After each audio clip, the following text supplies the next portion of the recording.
All right, guys, it's Tuesday. We are getting back to our roots around here. We got sports galore. We have Jack, martingaling his way to a big Kansas bet last night. We got Justin Herzig joining us tonight. We got Masters. We got pretty big updates from both Top Shot and NFL all day. Plenty to get to. Let's jump into it. It's Club Top Shot going up on a Tuesday.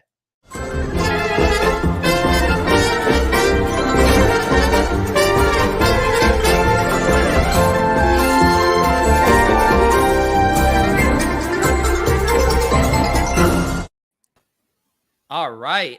Peter Jennings, I am told, is going to join us at some point tonight. Andy's feeling a little bit under the weather, but we brought in a ringer. It is, of course, our friend Justin Herzig from Own the Moment, the Owners Club. How are we doing tonight, Justin? Cheers. Doing well. It's been an eventful day from this space, but it is Masters Week. Nothing that happens from Dapper Labs can really top it. It's Masters Week. So I've got my Masters green on. We're ready.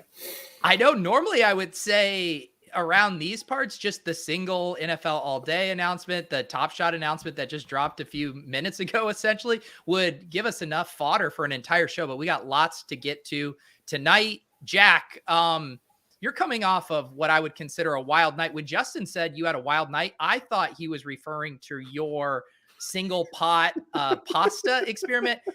Jack, I showed my wife Lauren that video and she was in tears laughing. For the people who didn't see what transpired on Instagram, please tell people what you did last night.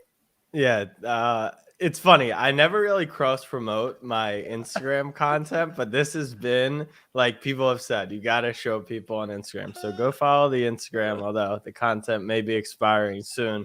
So last night, Hallie was gone. She's here. She's back now, but she normally cooks dinner and I've cooked food before. We're launching a food business. I will not be the chef of that. And so I looked up a recipe. I want something simple before the game. So there's a recipe for 1 pot chicken parm.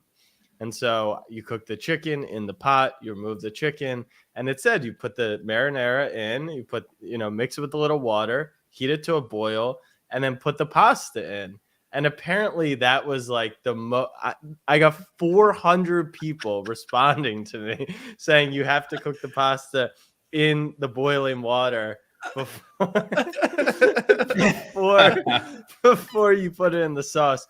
But I don't understand because the recipe instructed me to do so.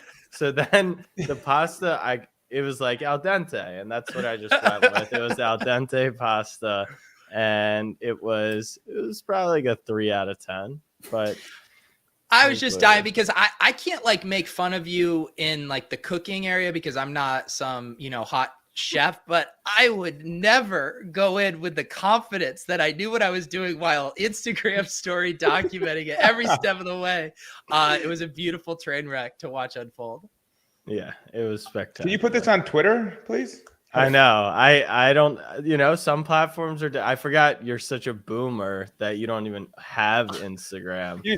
I went to see if it was still up and all we have is the post statement on Yeah, I had to clear the air. I had to clear the air. Do you have any concerns about how this impacts? And because of that, you cook the chicken, remove the chicken, keep the chicken warm, and then you put the sauce and water. Sauce was mixed with water. And people are saying you got to boil the water and then cook the pasta and do the sauce. But I was using a very specific recipe that said all of this could be done in one pot. So, yes, you'll have to follow Jack on Instagram for more of these exploits. But NBL. The meta here was just to show us that cooking is hard and we should just order chicken tendies and mac and cheese, right? Yes. Yeah. I don't know how to point to you, but yeah, it's always there you go. Yeah. There you go. The opposite of where you think you should go. Yeah. Yeah. As Ghost of Greg Oden says, artists often excel at only one medium. Jack needs to stick to tendies. Yeah. We got Jennings in the house and NBL. How are we doing? Big week over at Floaty. You got to be excited about all these Dapper announcements. Yeah, it's a definitely big week at Floaty, but I do want to give a special shout out to our boy Belair, who is officially single and coming out swinging, firing memes nonstop on Twitter. So big congratulations to him. And yeah, a big week for Top Shot, a big week for NFL all day, and a lot of exciting things going on. A big announcement just now that we can unpack throughout the show. And great to see Jennings out here. Yeah, Pete, it's been a minute. How we doing, buddy? Good. Just back from Vegas. I was out for Bet Bash, so got home. My flight got delayed, so I got home at like 3 or 4 in the morning. So it's been a long day, but happy to be with you guys. And yeah, a lot of exciting stuff happening in crypto betting. We got the Masters this week, so pretty happy camper over here. What I heard a few references to Bet Bash on Twitter, but I'm not sure I know exactly what it is. What was that? So Spanky put on this big event with like a bunch of bettors and bookmakers and different people around the sports betting industry. It was held at circa like 500, 600 people. Pretty cool event. Saw a lot of people I knew, and yeah, it was fun. Yeah, there's a lot going on in the betting world right now. And it was good to kind of have the bookmakers and some of the bettors together, because obviously there's normally a clash there. So it was kind of fun to have everything together. And yeah, a lot of people asking about Top Shot and NFTs actually too. There you go. And your other big, news item in our sphere is, of course, you and Rufus teaming up with our ETR pals to launch their golf product. I know you are going to be on their regular show. How excited are you about Masters Week and doing golf with ETR? Yeah, super stoked. Really excited. Obviously, Rufus is a legend in the golf handicapping world, so really happy to bring that to DFS and with ETR. I think it's gonna be a lot of fun, and this week is even more. I guess it would get more attention than it normally would for the Masters because of all the stuff with Tiger. So should be a pretty legendary week, and yeah, I'll have some action on the Masters, so that's always fun. Can you give us a winning bet? Yeah, Can you give us Yeah, a winning who should we bet for take? the I've got a Masters? draft coming up. I don't know who to take. My favorite bets are all if you can short Tiger in any way. I think that's probably from a betting perspective the most plus EV, and I'm rooting for him. I mean, even with action against him, I'll still be rooting for him. But yeah, it's a pretty tall task, and the markets still are giving Tiger quite a bit of respect, given it's his first golf tournament in over a year. So, and obviously all the injury stuff. In my 3-second conversation I had with him yesterday, which was more of me talking to him as he walked by during the practice round. It was, first of all, it was hole 8, purely striped a ball to get up there into, which is the par 5. So looked great there. Walking by, I think it was him, JT, and Couples. And we asked, like, so you're going to play the back 9? And he looks and he smiles and he goes, today? And just gave that like Tiger look, like you knew he was feeling it. He was playing, and that was fun. That's awesome. You're in Augusta right now, Justin? I just flew back this morning.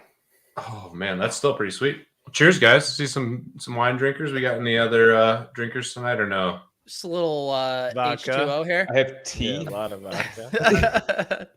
Yeah, Justin, you and I are on the same wavelength. Yeah, yeah, needed Justin, tell me what you've had some interesting Masters tweets lately here. Hard to separate fact from fiction here. Patrick Reed today asked me how much I'd be willing to wager a hole to join him on his Masters practice round.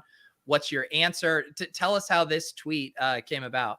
Yeah, so similar story here. We're sitting on that same hole, and most of these practice groups, you have like 2 or 3 people kind of playing together. And I don't know, maybe not surprising, Patrick Reed was playing by himself. And so he walks by, and like literally where we're sitting is they're 3-4 feet walking right by. And so this time when he walked by, I was just like, hey, you need a playing partner for the back 9. And he responds, how much you willing to play for a hole? Wow. And I said 1K straight up, and he just kept walking. Really? Do you think there was a number you could have said where he wouldn't have kept walking? I don't think so. Later I was like, you know what? Maybe if I change it to like 1 shot, like I think he might allow someone to like play that hole or play that at least tee shot. Yeah. I don't know. I kind of wanted to be like, I should have asked instead and been like, what's the number that you need? And then getting on the ridiculous, like, I don't know. What would have been ridiculous? 10K, 50K, 100K? Like, what would he have said? Yeah. I mean, Pete, it's not even a fair question to ask Pete, because you got to play with Tiger Woods for free. So, I mean, you're probably not forking over. I wouldn't say for free, but I mean, I paid $16,000 for that tournament. I've paid like 40 grand over the years to play in that poker tournament. And I think if I would have won, we were like thinking about just like what the prize pool would have been. I probably would have won like $500,000. So, but it was sweet. Have you played Augusta, Pete? No, Ooh. that's on the bucket list. The Tiger news is like out. Everyone knows he's playing at this point. Jack, to be fair, most of your breaking news is already out as well. Wait, the funniest part is the Metcalf. not true. Metcalf is everywhere. I mean, there's a price for him. There's not a price. I'm just saying. What was I going to say? The thing about Tiger, I agree with Jennings on shorting him, but like everything that's coming out from him, from his camp, from others watching are like, he looks like he's fully back, which is just bizarre. It's not like he's limping around or like he's just trying to go out there for like a PR thing. He actually thinks he's going to like win the tournament. It's insane. He's insane. So Justin, what were you do? You just went there to check out some of the practice rounds, or were business, pleasure? What were you doing at the Masters? We did a little golf trip down in Charleston the weekend before. So TJ and I, and then two of my other college friends were there. And we these are practice tickets that we had from back in like 2020, and they just kept getting delayed because of COVID and the smaller crowd last year. And so just made a golf trip around it. And it was my second time going, first time going to a practice round. And I think the big takeaway from me for the practice round is the greens are just so insane. And so we watched a group. One was an amateur from UNC, and then I don't remember who the partner was. And they spent probably 10, 15 minutes on one green just trying to get a feel for it. And it was the 3-tiered green. I forgot the number. But they're putting, if the hole's to my left, they're probably 90 to 120 degrees away from it, putting and just hoping that it ends up there. And you would see multiple times looking at a caddy and just being like, I don't know what's going on. That's crazy. And you need to tell us about, I have to build my lineup here for the Owners Club. You guys rolled out a little contest here for the Masters. I can pull it up. Why don't you tell people, because I know a lot of people who watch this are, of course, in the Owners Club, but might not know about what you guys are cooking up here for the Masters. Yeah, I mean, just a small little fun thing, $1,000 prize pool, similar to what we did for March Madness and stuff. All you got to do is burn one of the Series 1 cards, which are like, $4 or $5. But it's similar to the pools that I've been playing for the past, like however many years with friends. We put the top players in different groups based off kind of similar odds or similar talent. You pick your team, you choose one from each, takes their, scores across the entire tournament. If you miss the cut, you get, I think it's like one stroke worse than whatever the worst one is before. But overall, I mean, just a fun little way to keep people interested, keep kind of competing against other people who enjoy watching kind of sports and such, and add a little utility to the TOC cards where using that burn functionality. Yeah. Once I saw that the Houston running backs signed Marlon Mack to be their RB1, I feel pretty comfortable selecting this Houston RB as my burn card here. Very nice. Yeah. No Breece Hall. Yeah. Okay. I mean, they could do it. They could do it. Yeah, then I'm going to be knocking down your door and being like, actually, is that really burned, or can I maybe have that back? Mike, you said you were in some Masters pools or something with your buddies. Yeah, but it's extremely basic how it works. We just randomize 4 of us, and we just do a snake draft where we each take, I don't know, 6 or 8 golfers, whatever it is. And I just have no idea what I'm doing, so I just go right down the odds list. I'm extremely boring out there with it. But sometimes I'm looking at like an old odds list or something, and I pick someone who's injured, and I just have no idea what's going on. And I want like nothing to do with it, but I don't want to be that guy who's like, no, I'm out this year. So if any of you wants to step in and be my draft advisor, that would be fantastic. I don't know the first thing about the Masters right now. Jennings, are you doing a Calcutta? I'll have a piece of a Calcutta. There's a big opportunity to be in another Calcutta, but it was Sunday. It was during this conference and just wasn't going to work, but I love Calcuttas. They're the freaking best. We'll have the process Calcutta, all the piece of Rufus, but yeah, it should be fun. A lot of action. And the best thing about the Masters relative to other golf tournaments is like the viewing experience is like literally, I think it's the best in all sports. You get to watch literally every single shot from every golfer in the field if you want. Just the whole coverage with the Masters app and everything else is just amazing. So it's great. And yeah, I'm back home. Ashley wanted to get Gracie in here real quick. So Gracie wanted to come clubbing. Yeah, let's see it. Gracie. Gracie, hi. Hi, Gracie. Gracie, you ready for the Masters? Get that hair parted, yeah. Yeah. We need a clubbing shirt on today, huh? When does Gracie talk? She says mama, dada, and a couple other things. She's been saying bubbles. She's been whooping. You say mama, dada, anything? You got something to say? What do you think? Bubbles. What do you think? She Nothing? likes bubbles. I like bubbles. She loves bubbles.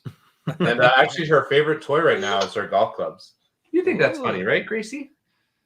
Yeah. We're gonna have to lot in thanks Gracie's golf swings. She's funny.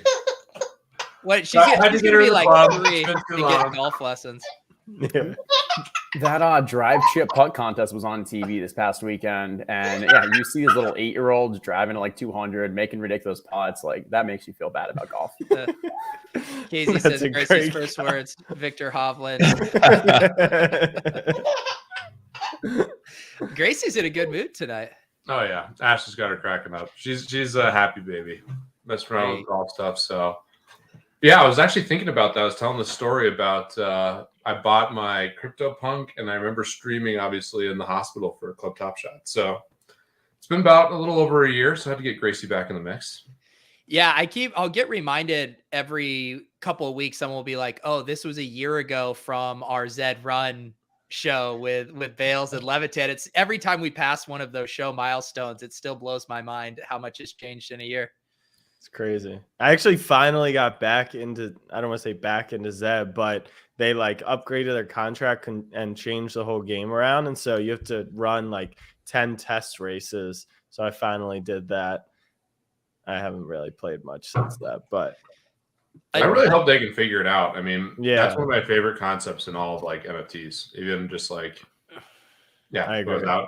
out in Vegas talking to some people, and you know, the PFPs don't really resonate with people as much outside of the NFT world, but the Zed stuff really makes a lot of sense. I think people still really understand Top Shot. Where's Andy? Is he not in here? He's not feeling good today. And but the real truth is he couldn't bear to show his face after Logan Paul stole his business. Yeah, we got to I know. I was gonna say. I was excited to talk about that. Yeah, no, well, yeah, Andy is dealing with some throat issues. He'll be back full strength next week, and we'll be sure to pick his brain about Logan Paul's new fractional sports site that apparently already has massive problems. I guess some guy won a Giannis card, and he had like 93% of the action, so he can like accept any buyout price he wants with no other mechanics to protect the other investors. So off to a great start there. Feel better, Andy.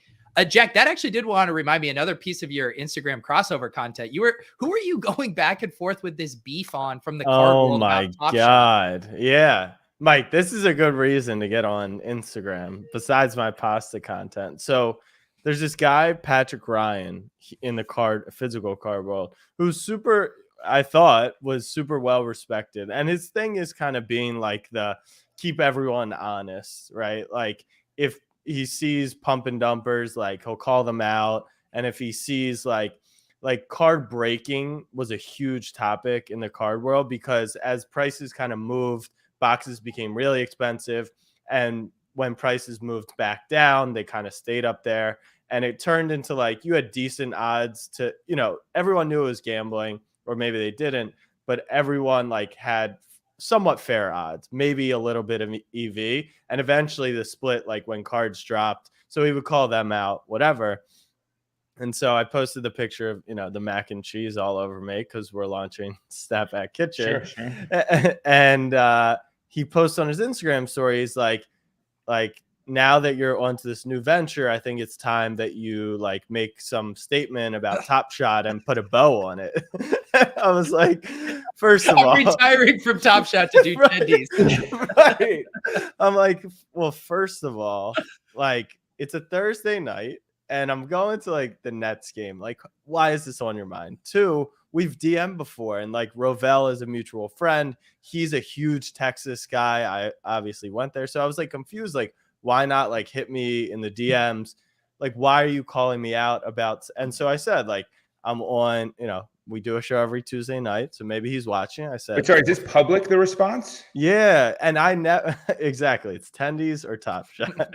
And so I never get into drama, and I wasn't really replying, like trying to get into drama with him because Jack, let's just walk back that statement. You never get into drama, please. What drama am I in? Oh am I in drama? God. No, you're always in some kind of drama on Twitter. Anyways, I wanted this story to continue. So whatever. What are you saying? There's a TikTok. Is it me? Am I the drama? So, anyways, I was pretty much like we're adults, just like hit me up in the DMs. And then he like doubled down on his statement and was like, I said I respected you as an entrepreneur, but I just think you need to like make a statement about Top Shot. And I was like, what are you talking about? Like, I still do Top Shot and I still do tendies. And so it felt like, you know, he was saying, it's like when the media is like, you know, Juju Smith-Schuster can't do TikToks, or like Hollywood Brownie can't play video games. It kind of had that same feeling to me, which I just thought was funny. So yeah, I'm not, but the engagement, I mean, people love, I had 15 girls DMing me who had no clue, like have zero clue about cards, collectible, any of that. Does Hallie have any thoughts on that part? Yeah, and they were like, I have no clue what the fuck's going on, but this is amazing. And so now I'm like, now I understand why these influencers beef and then they do like a boxing fight, because, you know, people get interested about it. But I was like blown away because I wasn't sure if he was like calling me out for pumping and dumping. And I always respond to the pump and dump claims by like, I wish I dumped. Like, I held on to all this Top Shot shit at, you know, insane prices. So yeah, that was like a bizarre Thursday night. So how did it resolve itself? I need to know more here. He didn't really respond. He just saw it and then he just like went away. And today, if you go on his story, he's fighting about, you know, our tickets collectibles with Rovell. It's like I found out since he's more just like, you know, he enjoys being in that kind of situation. So, and now you've had a taste of the engagement from the online beefing. You think this is going to be part of your repertoire now? That's what I'm saying. Is now I see why people do it. It's really not for me. Like it really is not. Well, to me, the takeaway coming after Jack. Who do you want to fight, Jack? I mean, it's not hard to, you know, read between the lines of what's going on there, right? I mean, a lot of the physical card maxis felt very threatened by Top Shot. They felt very left in the dust. And so they feel any sense of validation if Top Shot isn't doing well, if NFTs aren't doing well, they say, oh, we were right all along. And so, of course, when, say, the market's dipping, that's a prime time to be like, oh, because you once collected this thing, you need to give a fucking State of the Union address about how it's doing. But to me, that's just more a reflection of their own insecurities with their hobby or whatever. Yeah, I mean, that was another reason why I was a little confused, was because he had said something to me before privately, and he was like, hey, like, you talked about this a lot when it was hot, and you should, you know, continue to talk about it even through the ups and downs, or at least give like an update. And so I did that because I totally agree. And one other thing I said to him was like, I don't really talk much Top Shot on Instagram. The majority of Top Shot is on Twitter, the show. Instagram, we posted when we made the big buy, and like that's pretty much it. I can't remember another time where I've talked it, but I was like, all right, that's a fair thing. You know, I was pushing this. We talked on IG Lives, and so I kind of update it. But like, you know, I haven't sold anything in 4 months. Like, there's no movement for me on the platform. I still feel the same way. So I guess I didn't feel the need, but you know, people are people. Yeah. And I mean, Justin, do you have, you know, we've been obviously on this show, we give our, you know, weekly takes on things. We haven't heard from you in a while. What is your kind of take on where the Top Shot ecosystem, even if that extends to other Dapper products, like how are you feeling about stuff right now? I think the last couple months have been pretty positive from a Dapper maybe gets it. And maybe Dapper's incentives align with our incentives, because I think for the past, I'd say 6 months, my thought was that like Dapper knows what it's doing from a business wise and maximizing profit and doing a great job at like showing the various sports teams, sports leagues that, hey, we can build very profitable businesses and we're the right people to partner with. And what that does is it's a bit of a land grab, and it gets them kind of these, use the previous deals to get long-term rights. And I think that was, from a business wise, made a lot of sense for them. And now it's been great to see that, like, okay, now that they've shown these leagues, these teams that like, hey, we are the right partner for you. Now let me spend my attention, my energy, and even some of my dollars towards the existing community and showing that community that, hey, this is still the right product for you. And even like I feel like one message each week over the past 3-4 weeks has been towards scarcity, has been towards giving money back to the community. And even the most recent one that just came out tonight, that they're going to be giving that $5,000 to different community leaders. There's now team set utility. I'm sure we'll go into all that, but no, I would say I'm still bullish on everything long term. And I think the past month or two has shown that like the Top Shot team, and I say Dapper Labs, but really Top Shot, the one that is really leading the way, I think, from just their more mature, has shown that like, yeah, this is the right move for us to invest in our community, and that's going to help everyone, I think, long term. Yeah, for sure. And I can play. We have the little teaser video, and we can get into some of the stuff they announced here. But we can go ahead and play this here.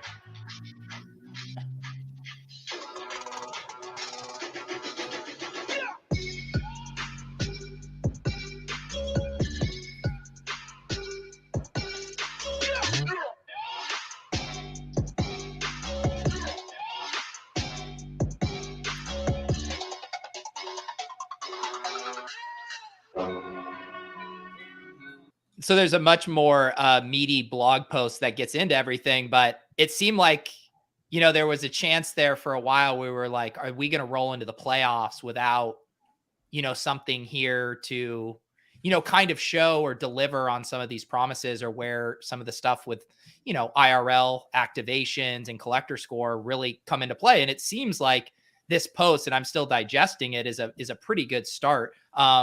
Mike, as our resident Top Shot Maxi, I assume you've had a chance to put your 50 hours into this post. How are we feeling? I've put a few hours in, not fully digested. I think there are a lot of positives here. First, one thing that a lot of people have been clamoring for is something for the international fans to do. So I think it's on this list somewhere, but they're offering, NBA League Pass will be given away to qualified international fans so they can enjoy the NBA playoffs abroad, which is great. A lot of international fans have said that all of the real life utility has been geared toward US based people who are near NBA arenas, and they want to obviously participate in that. So I think that's a big positive. I like the mix also of them sending people to games in addition to organizing watch parties, because obviously they're not going to be there are a lot of collectors on Top Shot. There are hundreds of thousands of people who participate in some form or another.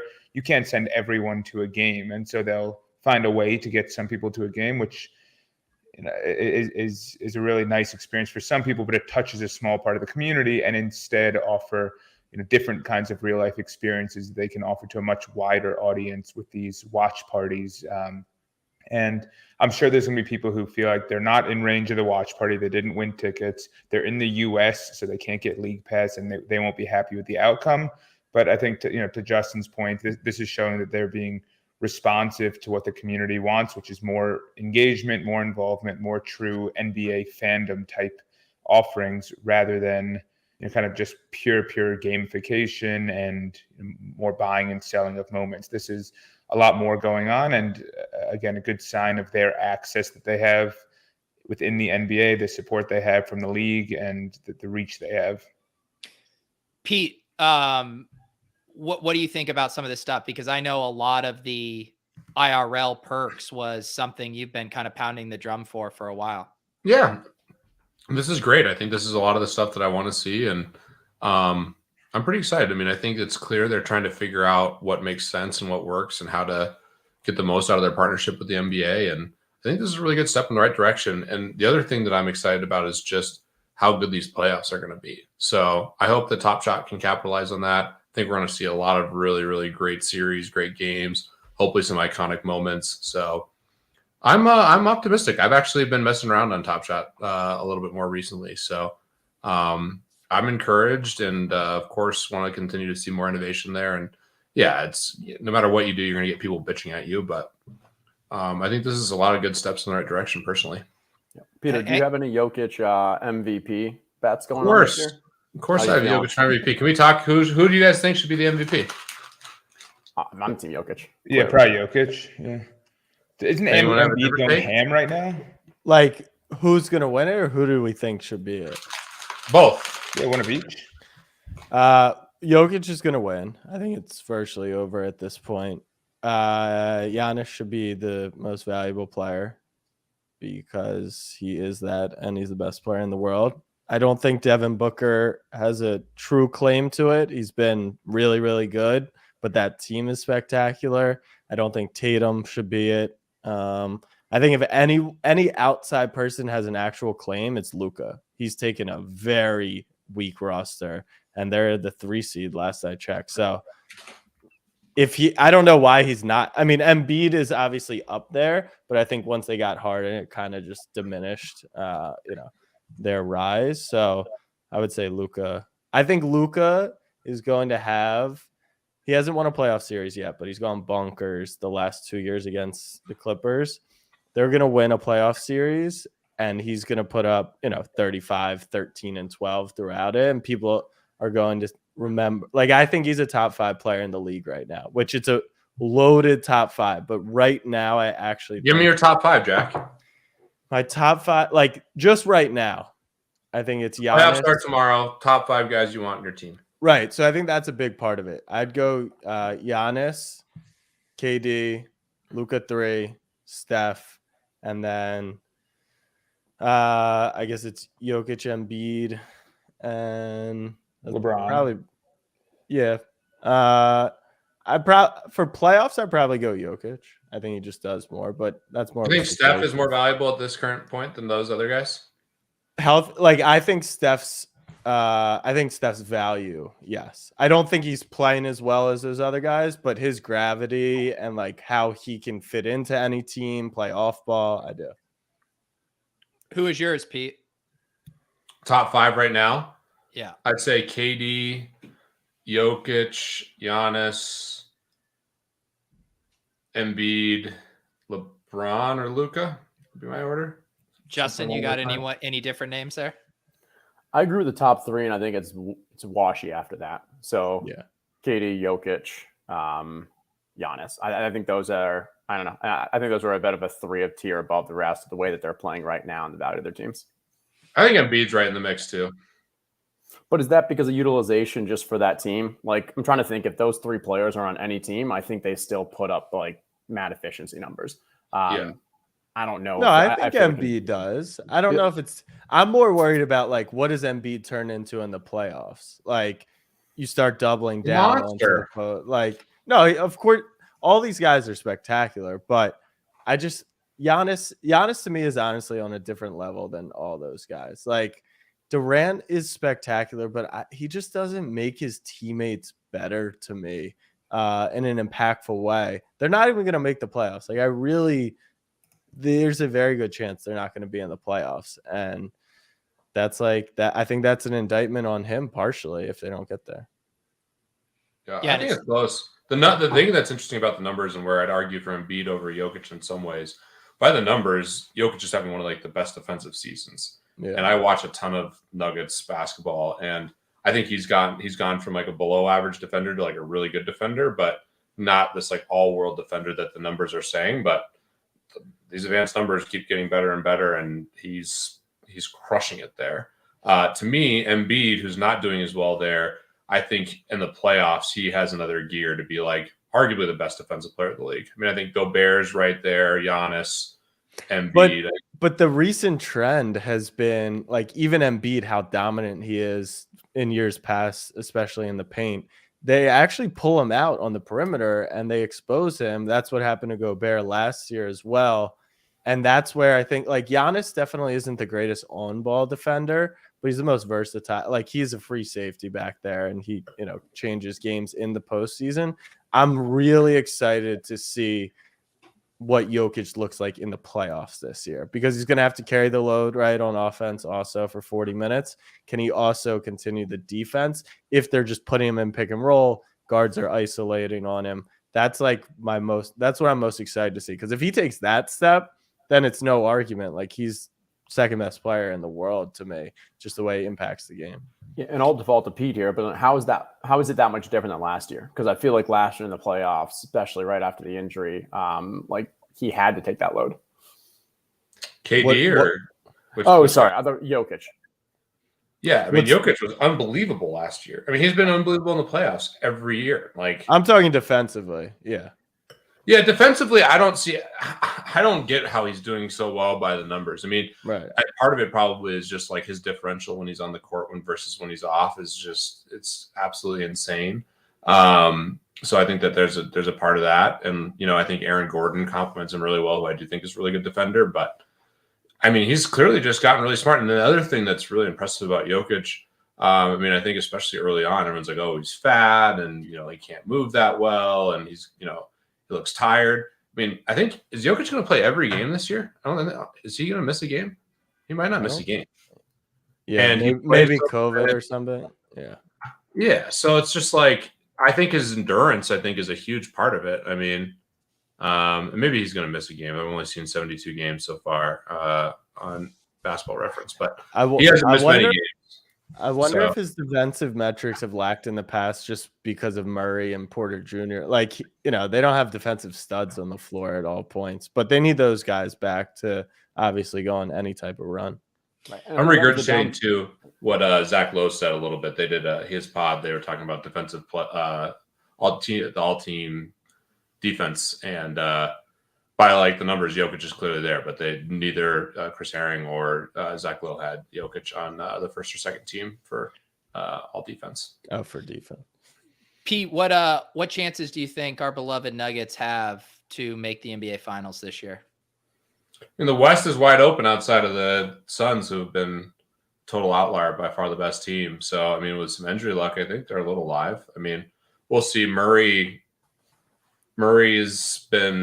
should have come back earlier, honestly, from everything I've heard. Just doesn't trust his knee, which I guess makes sense. And then Porter played really horrible before he even got hurt. So there's some variance there, but it's so hard to just start playing in the playoffs. So I would be shocked if they did it, but hard to bet against Jokic in some ways. I think wasn't it last year around this time that we did our Bitcoin bet, Pete, where you were going to get us all? What was that bet, Mike? Do you remember? Yeah, if it was, I think if Bitcoin was over 100,000 and it was Nets against Nuggets. Yeah. Then Jennings is treating us all to courtside seats for every game of the finals. I think something like Not that. every game, for a game at the finals. Pete, okay. Can we? Yeah, if those conditions were met. So let's reintroduce it. Can we run it back? So we'll run do it back. Bitcoin's over 100,000. No. Bitcoin all-time high. Bitcoin, that's 70K. That's 70K. That's realistic. I mean, how much would it cost for 5 courtside tickets? Pete's pained having to do the 5 math. courtside tickets in Denver against who's our Eastern Conference champ? Nets. Has to be Nets. Okay. Probably like 60 grand. 1 Bitcoin. You spend a Bitcoin. Oh, it's way more than that. Wait, it has to be the Nets. Are the Nets even going to make them? No, playoffs? that's why we're keeping the bet. Each year we're gonna do, the Nets. So I'm just gonna free roll you guys indefinitely until we get Nuggets Nets. I think the Nuggets Nets next year is very live. Well, let's be honest. The 100K Bitcoin is the hurdle here. Can we at least get an Eastern Conference team in the playoffs? What do you guys think? What do you guys think the odds are around the horn of Bitcoin being over 100,000 at some point in 2023? 2023? Yeah. So 50. Okay, yeah. I mean, I'd say 25%. Yeah, I'd probably go even lower. I'd probably say around 10 to 15. I'll say between OVZ and Jack. So I'll say 35%. What is this? The most bearish crypto live stream? That's pretty damn bullish. I mean, all right. So if you're thinking, what's an investment that has we've got 20-month horizon to go 2.2x, like Steeds. All right, let me give a Bitcoin pitch. Okay. Actually, from a fundamental perspective, I don't think I've ever been more bullish on Bitcoin. And not necessarily, this is not like financial advice and even short-term price. I have no clue. From a short-term price action, it's still risk-on asset, and there's a lot of reasons to be pessimistic about the short term. But long-term and even medium-term, which I'd consider 20 months for crypto, given the time horizon that Bitcoin's been around, what happened in Canada with assets being frozen The Russia-Ukraine stuff's obviously awful, but we're seeing really wealthy people out getting their assets seized. I think there's going to be more and more people who are looking for a decentralized option. Digital currencies across the board, even government-issued digital currencies with China. U.S. will have a digital dollar. I think all of those things are incredibly bullish for Bitcoin long-term. I think more governments are likely to potentially introduce both gold and Bitcoin to their reserves. And the big thing is inflation. I mean, I don't see inflation slowing down in a big way. I mean, certainly not where it's at right now, a year from now, but I think we're going to have an inflation challenge for a stretch of time. So to me, all those things, plus the network every day that it goes by, it's stronger. And I think the other major benefit to Bitcoin relative to other crypto assets from a regulatory perspective, I think there's a lot of regulatory risk in the short term to basically anything other than Bitcoin, which is treated quite a bit differently than these other crypto assets. Pete, I'd love to hear the counters to that, though. How many people do you think are factoring in any of, like, how much of the price action do you think is on that versus retail investors who are just like, I think someone put out a tweet today about, they're talking to an Uber driver who only buys Dogecoin because it's the cheapest, cryptocurrency that could go to the moon or whatever. Like, where's the balance that, because in a sensible manner, yes, I completely agree for those reasons. But does Bitcoin's price move on that? Do you think so? Well, I'm not counting on retail investors as much for Bitcoin. I mean, I think network effect and adoption is obviously important, but I'm more interested in like governments, institutions, sovereign wealth funds, things of that nature getting in the mix. So yeah, that's my counter to all this is, essentially everything that you've described has already played out, and the price has moved a little bit, but not very much practically. And so, what more could possibly happen? What combination of events that could possibly be any better for Bitcoin than what just happened over the last couple of months could happen going forward that would get us to 100,000? It's not so much the act of it happening, but it's that the rallying around it, which then forces the demand. Because at the end of the day, it's still just an asset class and it's a speculative asset. And that's just being driven by supply and demand. Like, we haven't seen any form of additional utility for Bitcoin since its creation. It's only our belief that it's going to have value and that it has, initially we thought Bitcoin was going to be used for transactions. You have all these BitPay and these different kind of companies that disappeared. Then we go, okay, this is going to become the gold standard. It's going to be just as an asset class that way.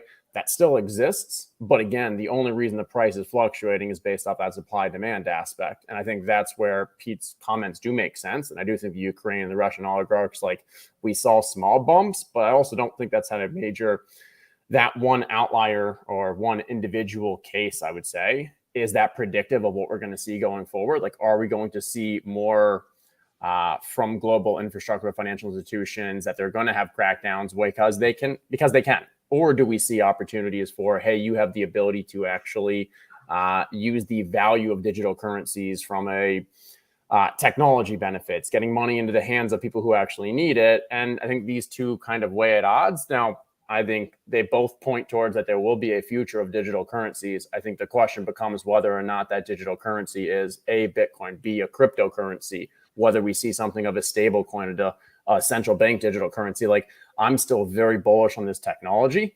I think I'm not as bullish on like, hey, we have found the one technology and that Bitcoin is going to be that. And I think that's where I'd say from what is the chance of this hitting 100K? I think it's more of just what's the chance of any asset class hitting a 2.2x return in a 20-month window. I don't know, not that high, but yeah, still definitely possible, and more possible than other things because it's purely based off the supply and demand aspect. I mean, if you want to talk about an asset class, I mean, there's 21 million Bitcoins and there's only 10,000 Bored Apes. So, I mean, how many man's coins are there? 200. Yeah. Has anyone tried to burn a man's coin? Mans has tried to physically, but then he was worried about smelting and, all kinds of other issues. Where's everyone at? Will Bitcoin ever hit $100,000 USD? What percentage? 100, basically 99. Yeah. Yeah. I'd say 97, 98. So It's a question of if it hits 0 before it hits 100. That's the only thing. Is like, I think it continues to go up until it goes to 0.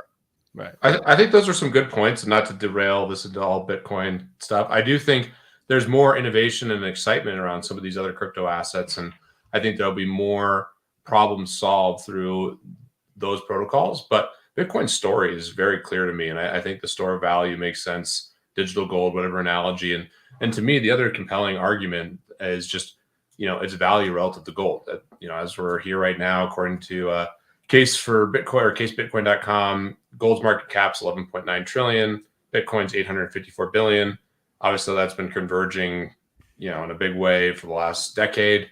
And I think both those asset classes in this current environment with everything going on in the world go up. And I think Bitcoin continues to converge that ratio. And that's a big part of my thesis why I think it's not like a certainty by any stretch. And I wouldn't say, like I said, it's more than 50%, but, at least at some point in time in 2023, I would guess it's like 65%, something in that range, like a decent favorite. And I could easily be wrong, but from a fundamental standpoint, just the story, everything else, this is the most bullish I've ever been on Bitcoin. Wow. Real quick, because I think about it often. It's obviously at, around 50K right now. We all believe 99% chance it goes to $100,000, which is a 2x. Has there ever been, like, we don't know the time frame, obviously. This is veering into financial advice.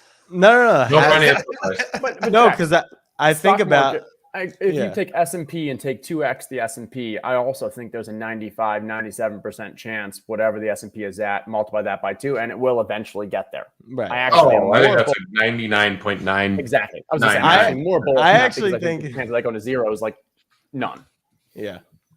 I think And to be clear too, I'm not just trying to like be a crypto advocate, price up only. I think there's a lot of risk in a lot of these other assets. I think NFTs have a lot of risk. I think across the board, there's a ton of challenges, but there's also more upside in those areas. There's just more uncertainty, more regulatory risk, bad actors, et cetera, et cetera. I just think the story for Bitcoin and what it is very simple. And I think the regulatory risk in particular is a lot different than other crypto assets.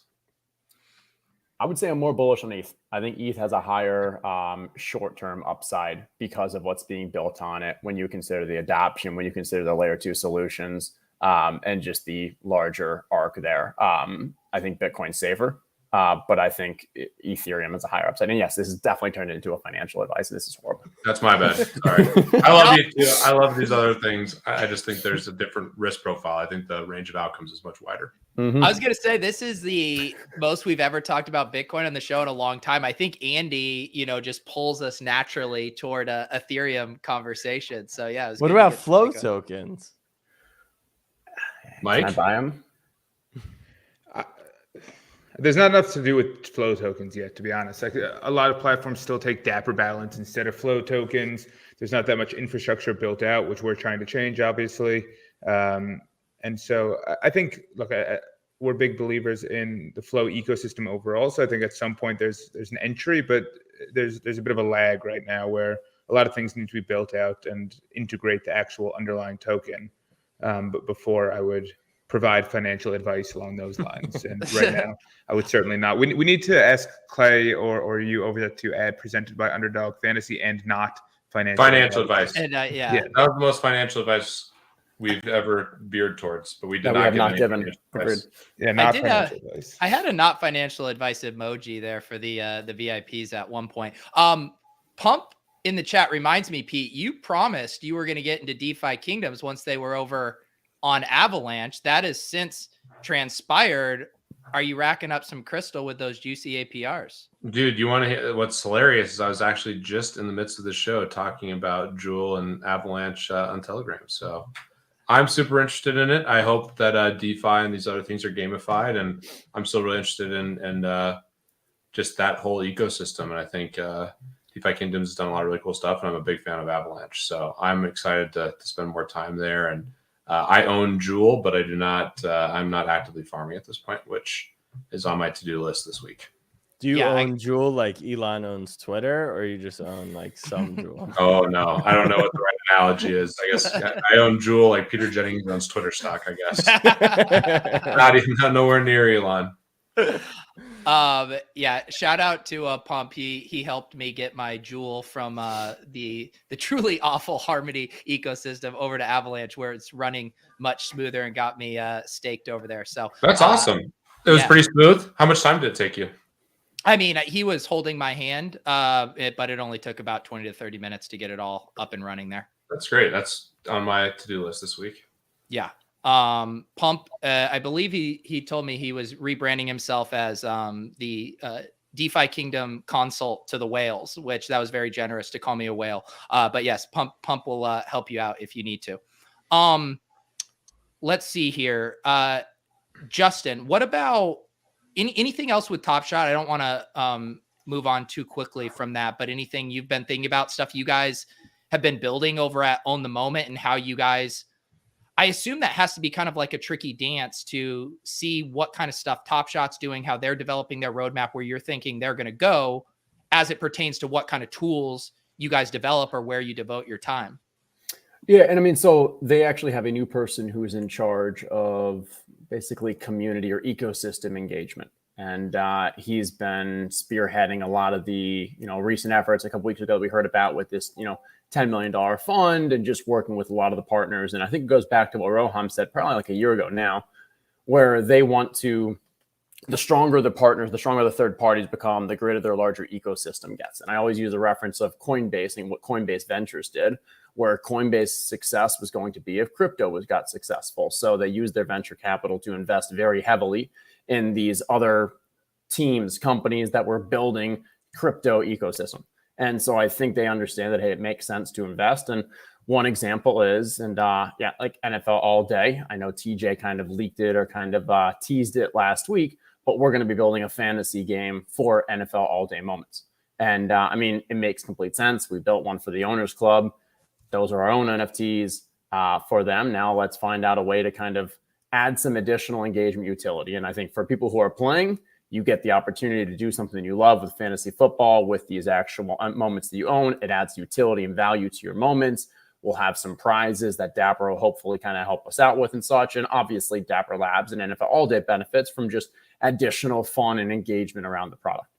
And I mean, so that's where like, hey, it's been fantastic to continue to build for this community, because the people who are still in the community and have kind of been here either from the beginning or are new to it, like they love this stuff. Like, it's amazing to see the level of energy that comes. And a lot of it then starts with the Top Shot. It moves over to things like the Owners Club and such. And we're just hoping that through something like that all day fantasy game, we can bring more people into this larger, hey, utility-based version of NFTs. And the other thing, go for it.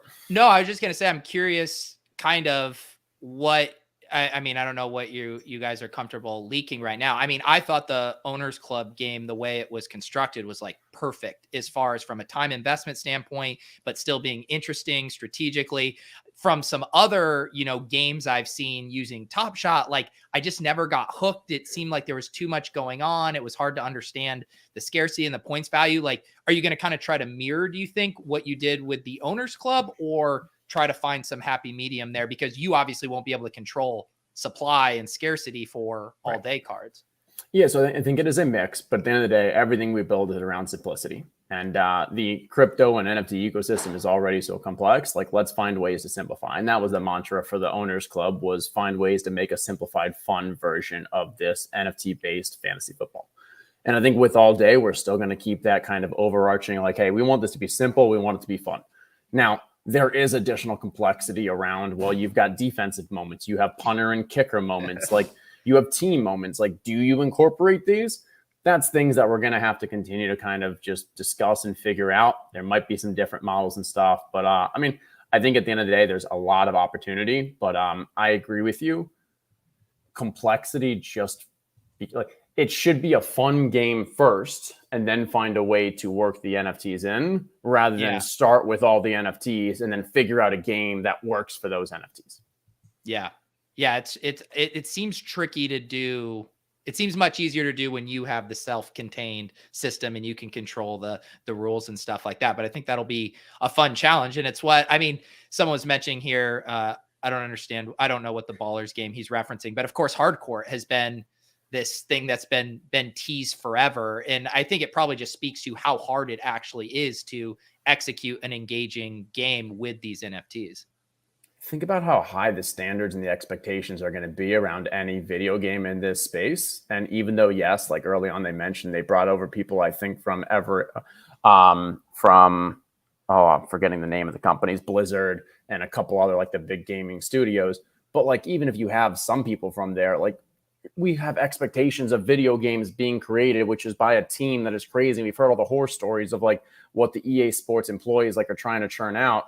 Like that's going to be really hard. And so I think it made sense that they realized that, hey, this wasn't going to be as easy as we thought. We were initially building this for a few thousand people, and now we've got over 100,000s. Like, I get why they paused on that, and whether or not we even see it, who knows? Like maybe these flash challenges didn't exist when they first thought they were coming out with hardcore.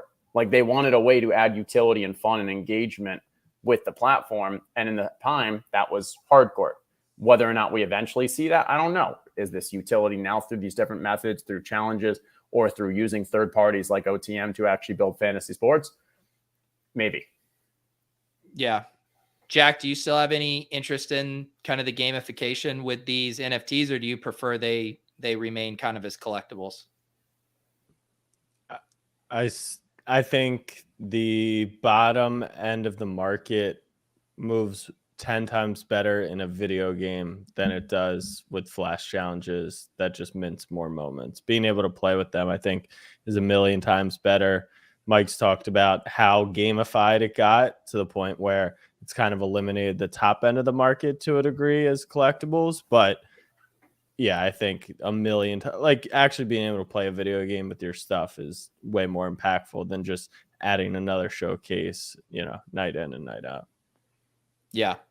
Mike, do you still kind of have your same take on the game stuff? I know you've been generally down on even kind of the flash challenges as well. Yeah, I mean, I think it depends what people are looking for in the platform. If you're joining the platform today and you enter it because you want to participate in these flash challenges and you want to kind of replicate DFS across this new technology, then I think it can definitely work for you. But for the people who joined as a collectible platform and essentially wanted more of a sports cards 2.0 type experience, today it's so far swung to a gamified platform that it's impossible to look at how the market values moments today and justify a significant purchase right now, because you can go out, everyone's looking at everything in terms of how do I monetize this asset. If I get a full set, I get airdrops and I can sell that airdrop. I'm getting, people are stacking playoff players in advance of the playoffs, in advance of these flash challenges. And so the collectible nature of retired players, of scarcer assets, of Series 1 to the extent you care about that, of higher end legendary players or things like that, they don't come into play for a lot of what matters from a utility standpoint. And so and even if they did come into play, you can never really justify a $200,000 purchase of a moment based on the underlying utility. If your goal is utility, you should take that pile of cash and go buy season tickets, go buy yourself and 10 buddies floor tickets for the Nuggets Nets finals, anything like that, because it's far better than you could possibly hope to get from a utility standpoint of the underlying asset. So either it's Dapper's saying, this is a utility driven market, in which case the entire market will continue to warp toward that in terms of everything that Dapper's rewarding in the near term will trade up. Everything that's kind of left behind based on the structures they've shown us will continue to trend down. And the game becomes, let's guess what Dapper rewards next, not let's collect players, teams, plays, series, sets that we actually like and want to own. And for me, it's not why I joined the platform. I thought that it was interesting to collect players that I like, people from the teams that I like, and so it's a little bit. But it's hard to see the platform get warped the way it has. And if this is the path going forward, like, okay, at some point you rip the Band-Aid off and the market readjusts in that direction. But it's very, very different from what it used to be like. I would say agree. It got warped. Totally with you there. The collect what you love thing, it's a huge thing in the sports card world. There's a world like you can do that, but everyone also understands that it's all like you got on the platform to make money, or just the fact that you could make money. Maybe the intent wasn't to turn X into X, but it was you are buying something that could kind of gain value. And so that's where I agree. Like it's completely changed in that regard. People can still buy what they love. Yeah, maybe the pricing on it is a little fucked up because of different challenges or different, team sets causing that. But overall, now it's not I make a bet on a player as a collectible. It has the chance, if that player performs, to go up. That's what's obviously disappointing. Yeah, and I mean, too, when you think about stuff as collectibles, I mean, the most important thing for a value of a collectible is scarcity. And so early on too, and I can see why, I mean, you guys got in really early, but on the other hand, it was maybe hard to envision the level of printing of moments that was going to come. And it just goes back to that different thing. Justin had the phrase earlier about our incentives maybe closer aligning with Dappers now than they were before, where it's like, as collectors, we care about scarcity when they are, care about onboarding new people to the platform, which means putting lots of new inventory out there.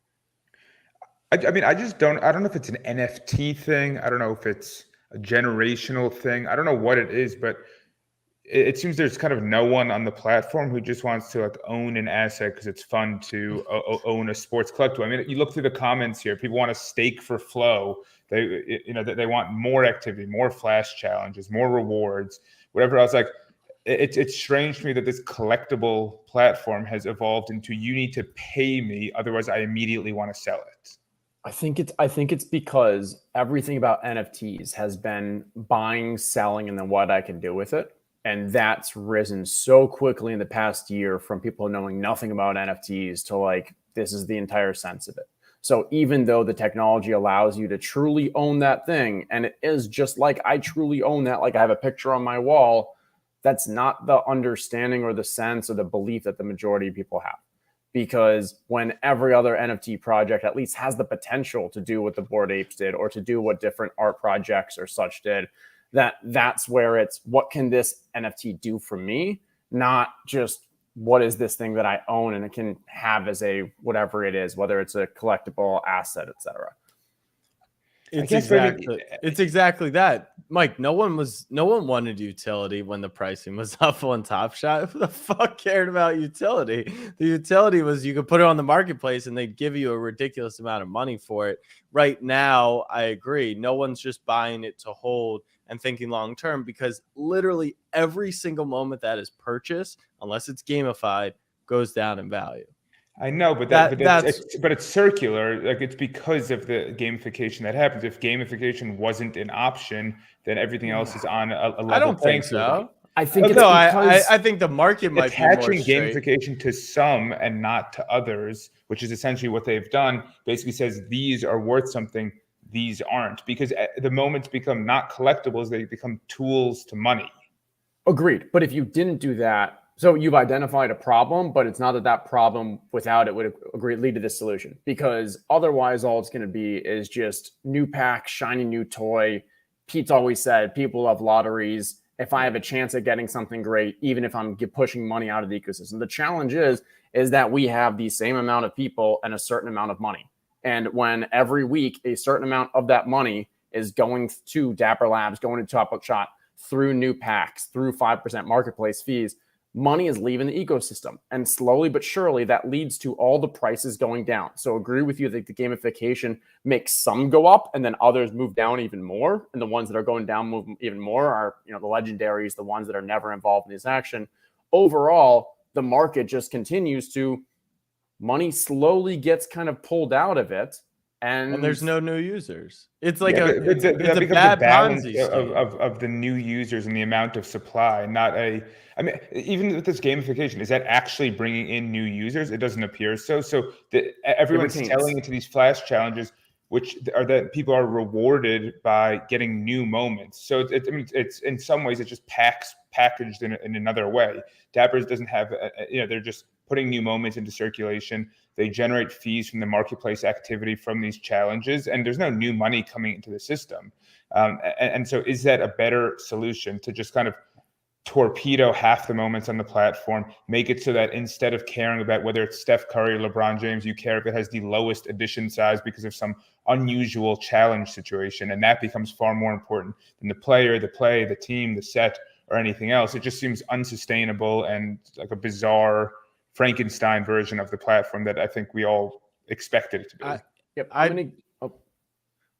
No, you go, Herzig. Okay, I'm going to give a little peek behind the curtain because this is the thing that has been wildly discussed amongst like our team and something that I've been really interested in. But if you look at Sorare, it is amazing what they have been able to do, where they mint NFTs. They sell these NFTs through auctions. People pay large amounts of money. Why? So that they can have these NFTs, so they can play in games. And then what do they win when they win those contests? Majority of it is they just win more NFTs. Now, there's a small thing where you get like a 0.2 ETH or something, and it's like a very small part of the ecosystem. But in general, it is you are paying lots of money for NFTs so you can win more NFTs. And when you win those new NFTs, you get great players that can help you enter more contests and win more NFTs. But you can sell those NFTs. And yes, agreed. But who are you selling them to? You're selling them to other people who want to buy them, so they can also go win more contests to win more NFTs. This is the whole play to earn model, where it's like at some point, it's like, how does this sustain itself? Right. And like the dynasty model there is really interesting, where in Top Shot, the LeBron moments, we believe, are always going to have tremendous value. Even when he retires, maybe even more value. A Cristiano Ronaldo NFT on Sorare, its value is in the utility in the game platform. When he retires, yes, it's an NFT and you have this cool rare NFT of Cristiano Ronaldo, but that platform is gamified. No one actually cares about that moment when he retires because you can't use it to win NFTs. And it's amazing that like how they've been able to build a sustainable ecosystem. And as you say, it's the play to earn that maybe eventually the bottom falls out. But Ronaldo's value on Sorare is not anywhere near the top of the charts. So it kind of is reflecting that. Oh, I'm agreeing. Right. Yeah. And it's just at what point, because if all you're doing does feel like a bit of the Ponzi, it is the play to earn. And the biggest risk of all play to earn is eventually the bottom falls out, then where is the value here? And like with the Owners Club, a lot of it was like, hey, we come from the DFS model. We come from the fantasy sports. Like, we're going to give back $1.5 million of the $2 million because there's actual utility there. Like, sure, if we could invent something that like you're going to win other NFTs and build this, like, yeah, it is wildly more profitable, but it doesn't make sense in a long term. And it's extremely impressive what Sorare has done. And if they can make this a sustainable model long term, that's amazing. I don't think, and I know DraftKings wants to do something similar with their NFLPA. It's going to be extremely hard to repeat. Yeah. And the other thing too, I mean, when you think at the essence of, what are these companies wanting to do? And like, any media company, what do they want to do? They want your eyeballs. They want your attention. They want you to stay hyper engaged. It's hard for a company to view themselves strictly as a collectible platform and then also keep that engagement. Like things like flash challenges, and you can extend it to content stuff. That is a way to literally engage the community on a daily basis, make it feel like you have to go to the site and check in and see there's something I have to do. That's good for Top Shot to have a Pavlovian response to you having to go to the site every day. And so you can see from a company standpoint why they are incentivized to do flash challenges as well, just because they want to keep the users on the site constantly. Oh, you can raise so much money on engagement metrics. It's disgusting. That was the first metric that the Sorare CEO threw out on Joe Pomp's podcast. Was like, there are people who are on the site for over an hour and a half a day. Like, yeah, that's exact in a world where I can't get someone to watch, a 10-second TikTok. Like, that's a bizarre. And so for all these reasons that we're talking about, that is exactly why I believe at the mid to low tier, you can gamify the ecosystem. And sure, it may throw off, from time to time, a moment that shouldn't be worth more than another. But I do think there is a separation of church and state. Like, I still think the valuable moments can be collectibles, and you can still use them as utility, but that's not what the main value in them is. But we talk a lot about scarcity and such. There still is like an incredible amount of scarcity on the site. If you reach 10 million people, you get 10 million in, like a 10,000 Kevin Durant is actually somewhat of a scarce moment. And then you get into, legendaries. Those are hyper scarce. Sure, the Bruce Browns for 60K, like those shouldn't, no one's buying them unless for the gamified reason. So I think that sometimes the printing is overblown. I think it's dumb if you go and chase like every new pack after new pack at this point, just moving down the line. We need to make it so you want it. The whole goal is you got to make it so people covet legendaries. And that's what it is in sports cards. There's these cards that you want to have one day. And so you build your collection. One day you can trade it in and you can upgrade to the next level of Kevin Durant. And it's just like, there isn't that feeling right now because maybe it's super gamified, but I think there is a separation that can happen. I don't know. I think part of the challenge is the current model. Who it attracts to the table here?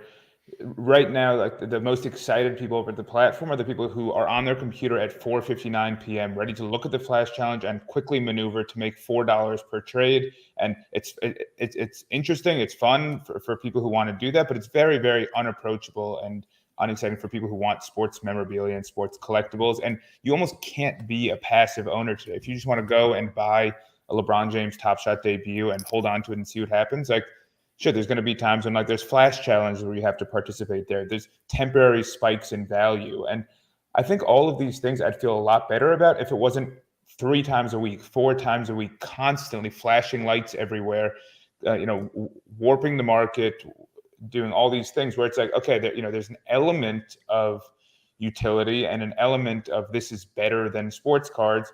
But at the end of the day, the most interesting thing is to collect good players and to collect scarce assets, not to, again, just try and forecast what's Dapper going to do next. And the best thing you can do on the platform right now is look at what happened over the last 3 months. What sets were arbitrarily rewarded? What play types were arbitrarily rewarded? Throw those out, probably buy everything else. Because there's clearly some bingo board in a Dapper room somewhere where they said, okay, we just hit that pack. We just hit that pack. We just hit that pack. And at some point you'll get to all the packs. And it's like, what kind of platform is that? Yeah, I'm still waiting on my Seeing Stars set that but that's the thing. Like a week before the All-Star moments drop. Yeah, every set holder now expects it because they decided that, I don't know, Got Game just got rewarded for the most recent set. Like I have a Got Game set from Series 1, so I just got airdropped a pack. It's like, I don't know what the two have to do with each other, but I got airdropped a pack because they're just spinning the wheel saying this set now, then this set now, then this set now. And it just feels, I get the idea of incentivizing holding. It just feels random, and like, again, the entire game of Top Shot right now is who can best predict what Dapper does next or react the fastest to Dapper's latest announcement. Justin, you sent me this old exchange here from a little over a year ago. Walk me through what was being discussed here. Yeah, so this was January 13th, 2021, which was probably the day after Bales' tweet. And it was funny when you referenced like the 10K of Durant, like I was thinking back to, well, this is similar to, I remember when we were doing this back math and napkin math and like the Harden. And like was just trying to figure out like from an actual speculative aspect with like, okay, how many people can we bring in? What is too much? And it was funny. Like this was literally day one of thinking about Top Shot. And I think like if you scroll down a little, you have Peter who responded with, he's like, that's the exact same, what do you say? Great question. That's trying to figure out this stuff as well. Like we were thinking about this literally from our first day into Top Shot. And it's interesting to think like, okay, how would we kind of look back on market caps of players, relevance for how many people could eventually be on the platform, number of moments per and such. Like it hasn't, it's just interesting to see like, hey, how long ago that conversation started. Yeah. The sports stock market's still the greatest idea and also the worst idea. Actually, I bet Bash, there's more people trying this idea. No one's been able to pull it off. I still think it's the most interesting concept, but how do you actually create a market where people can go long and short these players, and like, what do you tie it to?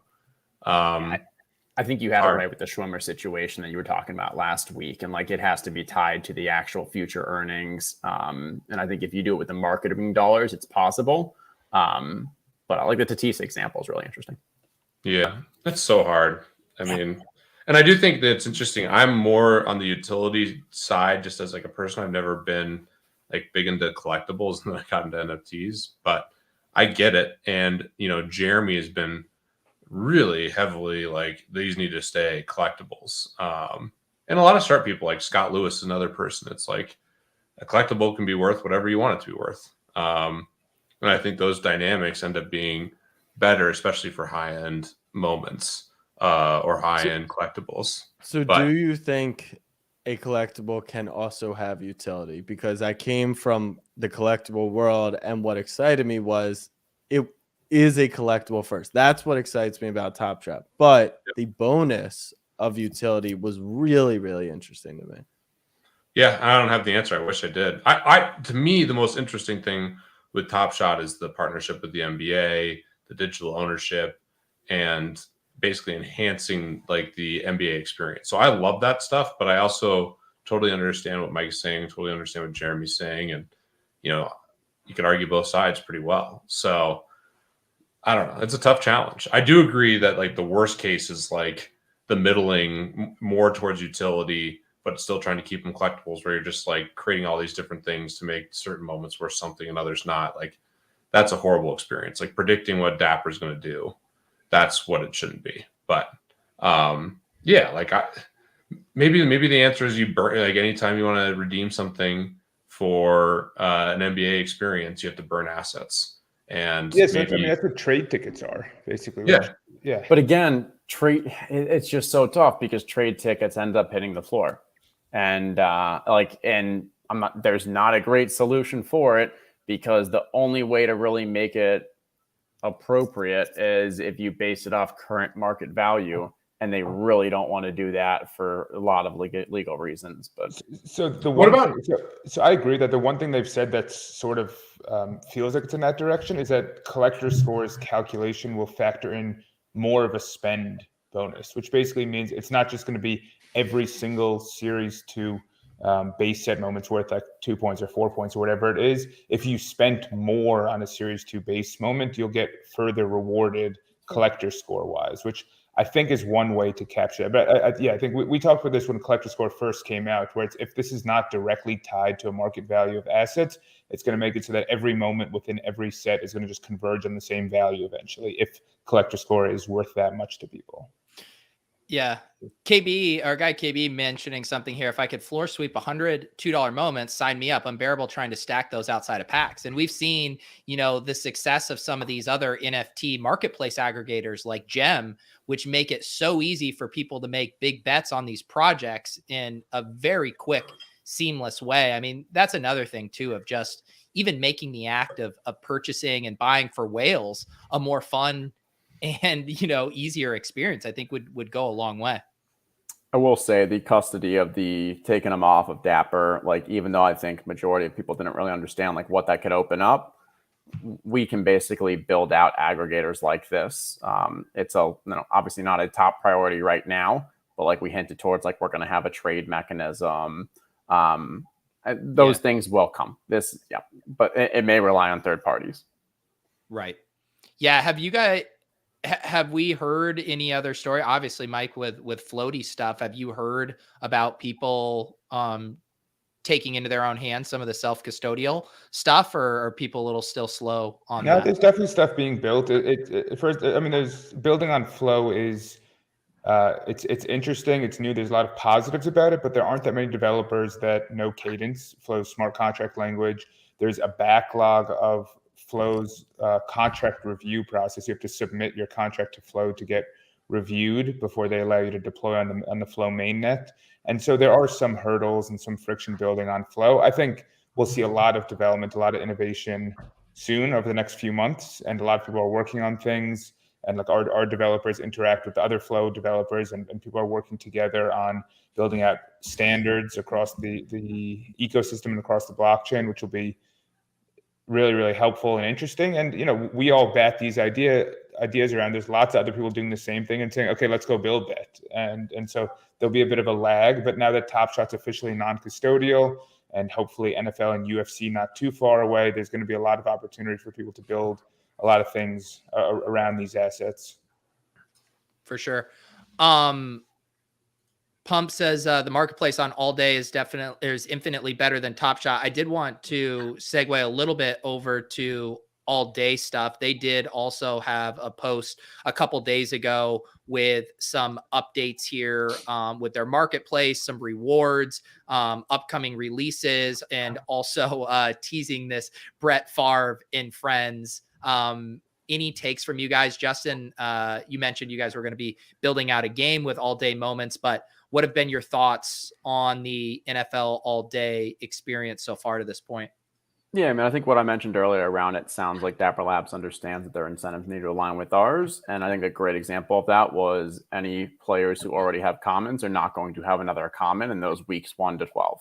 That was a huge question mark for people that were thinking about whether I want to invest or purchase moments, not knowing what was coming. So I think that's a major plus. And again, like, it's a small drop in the hat in the grand scheme of things, but it's far more important to show that, hey, they understand and they're making these decisions that are in the interest of the consumers. Now, hopefully that doesn't mean that we're now going to get a bunch of players that we don't recognize, like we saw in the kind of early week 13, week 14. It may be an example of like, hey, that's just the unfortunate side effect. I'm not sure. But overall, I don't know. I think everyone knows I'm a huge NFL guy. I love the football far more than any other sport. But my collection, it's the same thing that my hopes for Top Shot early on is that I could buy that legendary Jokic and when he wins MVP, it profits. But I think right now you need to have larger macro belief in the platform. So I think early on I was buying a decent amount of the players that I thought, like DJ Moore, I got a whole bunch of because there was values and things like that. But there's going to be a long off season. There's not going to be any utility from a gamification, at least until the season starts. Like, it's iffy. But I'll also probably, do it from a fun aspect. But yeah. I bought my first moments off the marketplace. I don't know if I necessarily agree with the sentiment that All Day's marketplace is better. Maybe. Yeah, Pump, can you tell us what's better about it?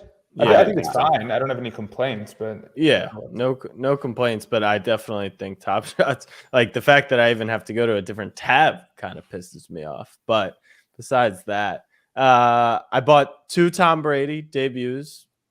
The thing that will be really interesting, and Herzig, you just said you thought that DJ Moore had a bunch of value. That makes me think, are you talking in regards to other young wide receivers or when it comes to fantasy?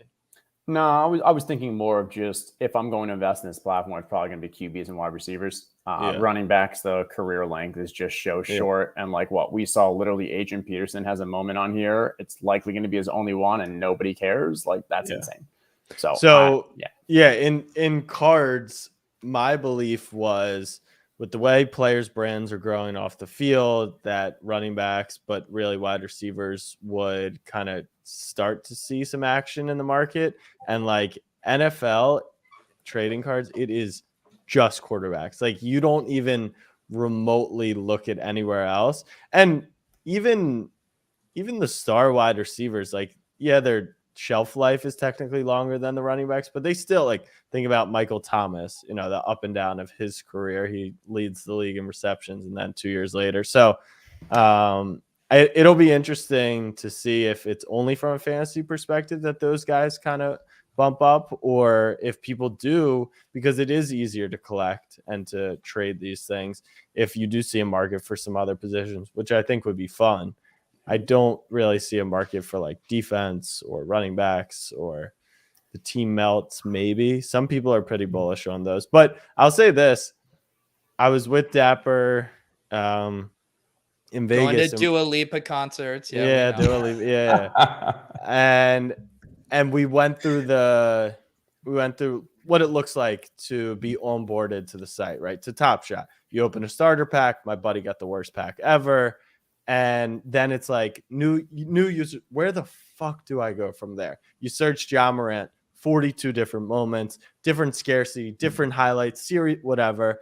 And so, we're the most into Top Shot one could be. I go on all day. I have no clue what to buy. I'm on OTM trying to figure out like where should I even start with this. So I tweeted out, I got a little guidance, but that is also a huge, and it's a huge problem in the sports card world too. Like people just don't know where to buy and how to be onboarded. So whoever kind of figures that out, that's going to be really, really big. Just helping onboard new users and helping them figure out but it goes back to Mike's point. Like, how could we make a suggestion on where to start when we don't know what's going to even matter, not value wise, like even matter in the grand scheme of things. So definitely part of the complication. Question to you. Like if you could buy from OTM site, would that be a better experience? Yeah, I was playing around with some of the tools, right? Like I think the percentage movements and insight into that. And I read one of the articles. I thought that was super helpful. If I could buy, like absolutely that would help. And if it linked straight to it, right? You guys made suggestions or there were, those top trend. Absolutely. Like, and I don't think that anyone is naive to say no. It's just you're just thrown into this world of like, what the fuck am I looking at? Where do I start? And there's only 2 Tom Brady moments at, currently. And what happens when there's 10 next year? Like, then you're really going to be lost. Justin, I just thought of how you guys do the NFL all day fantasy game. So, talking about some of the other NFT, almost like daily style games that just didn't really hook me and seemed a little convoluted, where you take the best ball mentality, but you push it out to a dynasty best ball like experience where the dynasty element, one, actually plays into the stock market element a little bit more. You make a bet on DJ Moore. If he improves over the course of a period of time, that ends up being valuable if there's prizes. On top of it, it works as a de facto staking mechanism because you are tying up that NFT for however long of a dynasty league you sign up for. Is it a year, a 2? You want to get in a 5-year dynasty league and make some bets with your fixed roster, and these guys don't unlock different prize pools for different lengths. Just how about that NFL, would have me intrigued. NFL all day best ball.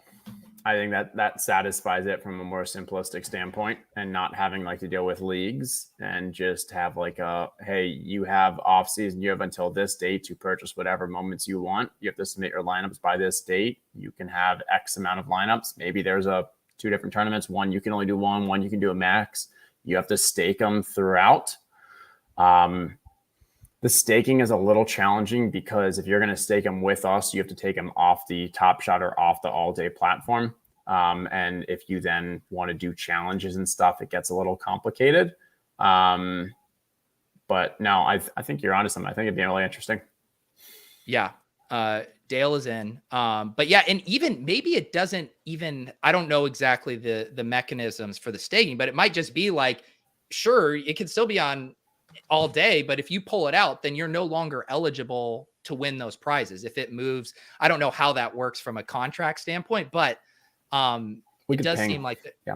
We could do like a weekly ping. And if you don't have it that time, your lineup isn't valid. And usually in these cases, we spend so much time worrying about these edge cases when if we just make it a rule that like people aren't going to abuse it. And the ones that, their lineup's invalid. And then for people like NBL or even me that don't want to mess with this, like I know I'm holding my Tom Brady or my DJ Moore. Well, Tom Brady would be an interesting conversation from a dynasty standpoint, but I'm not going to touch my DJ Moore. He's going to be in the league for 5+ years. I'm happy to get some long-term utility out of him, knowing I don't plan to flip him anyways. And it literally takes it out of supply for that duration of time. Yeah. All right. That could I'll also add just the concept. The problem with Top Shot and all day right now is everyone thinks about it in like these 1 week or 1 day terms. If you actually created something that said, hey, this is going to confirm this is going to be around for 5 years, I think that would just help with like the general confidence of the market, because who knows at this point, but realistically it will be. They have the license, like they're not going anywhere. They'll be out of beta eventually. And I think just having a place where you could stake something for 2 years and be like, yeah, this will still be here when I get back is actually powerful for them. I think Roham did say in a tweet that they've got at least 10 years with the NBA, or at least the initial contract was 10 years, and now we're a year and a half in. Yeah. Roham said it's a 100-year project, so I don't even care how long the license is with the NBA, baby. We're taking these to the grave.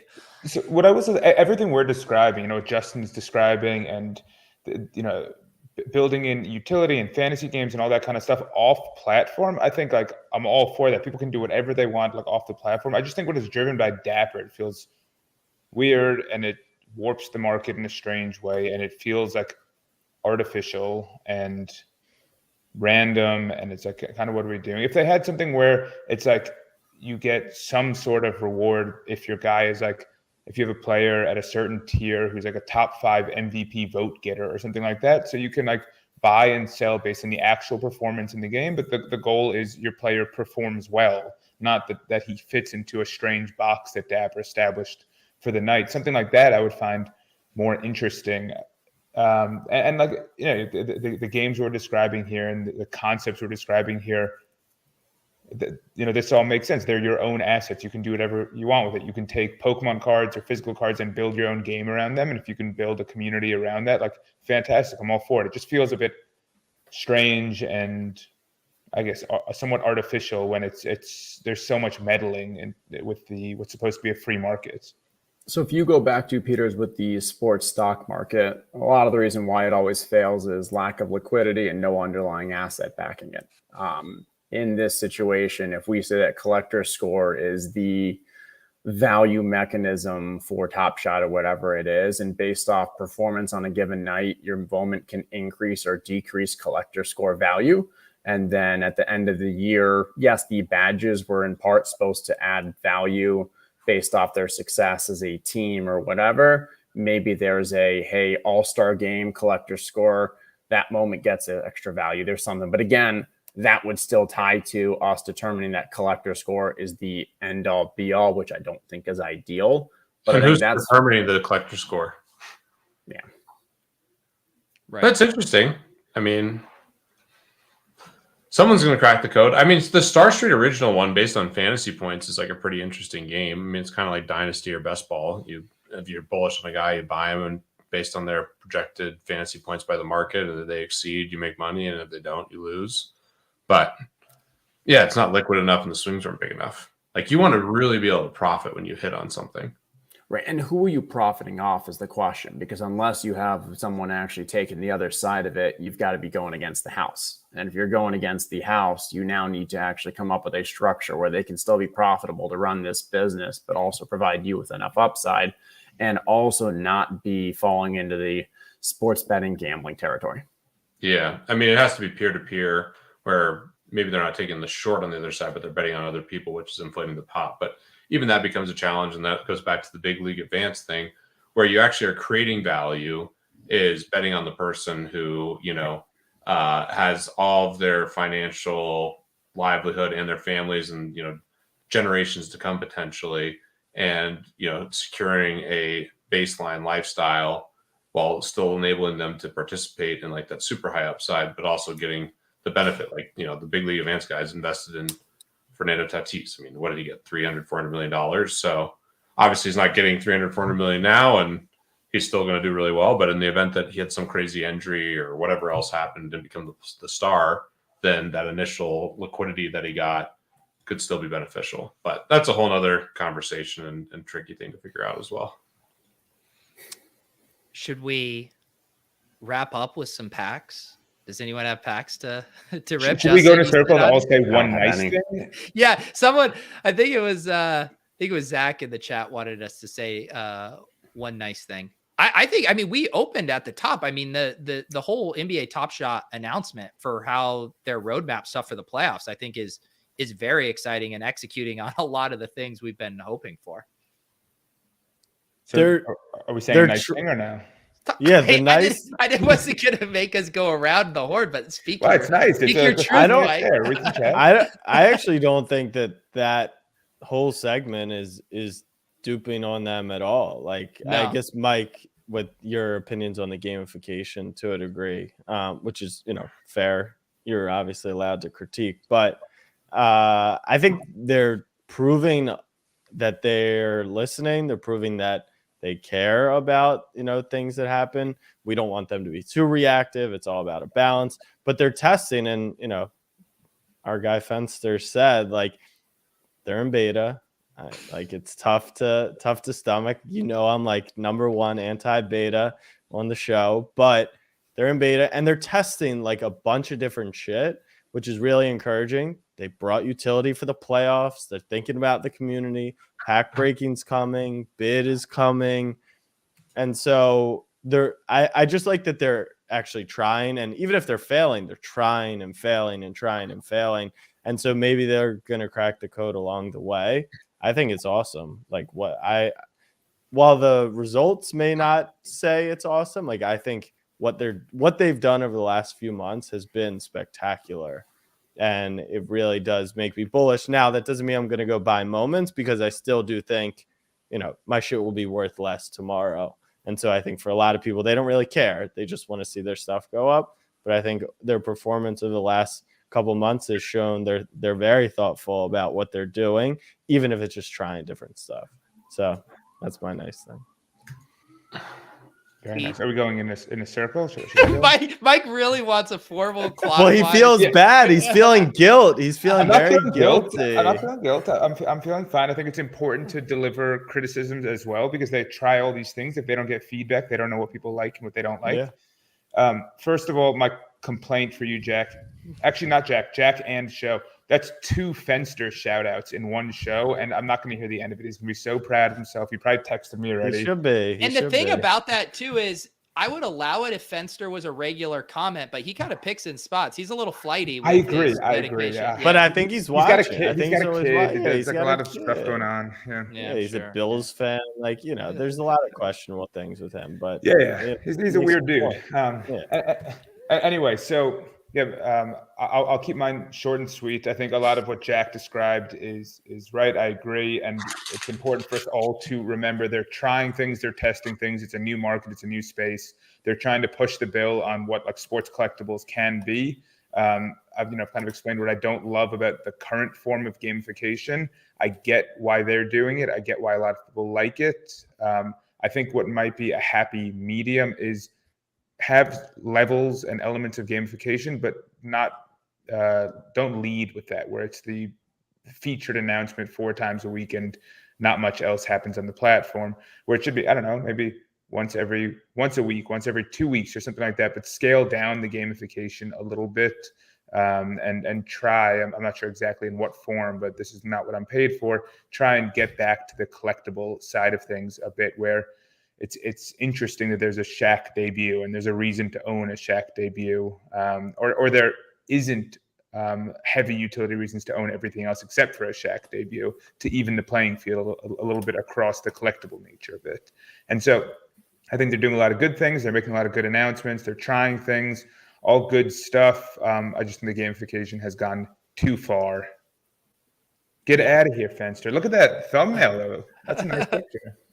Also, one other real quick, not to mess up our kumbaya circle here, but last week we drafted underdog playoff best ball team on here. That was a lot of fun. I was flying blind with my mega buck stack, but I wanted to give a shout out to John Jackson, who has put together basically the ultimate cheat sheet for how to do these drafts. It's basically flow charts for the various teams, helping you, concentrate on your correlation as you move throughout the draft. So absolutely incredible work by John Jackson. And I'm sure people like Herzig are frustrated with analysis like this leaking out there, but hop in these underdog best ball drafts if you haven't. Justin, how many of these have you ripped off? I've done 0. I'm still tilting from this past weekend. Booker not playing that game, finished about 12 points out of first place in the full season NBA playoff, but still took down a nice little prize. But third's not bad. There you go. There you go. No one feels that bad for you, Justin. I actually, every time he posts another screenshot of a top 3 finish, I'm like, fuck this guy. But I will say that's actually pretty tough. I know the whole season, but one performance from Booker, and who would have surely, I'm sure, gotten there. Yeah, that's unfortunate. Yeah, That's okay. the playoff format is honestly like my favorite. So It's the good. best. The football and the NFL playoff best ball is just the stone nuts. I actually, I'm not. You got a excited. ring? What's up? Where's your ring? I got a ring. Yeah, up here.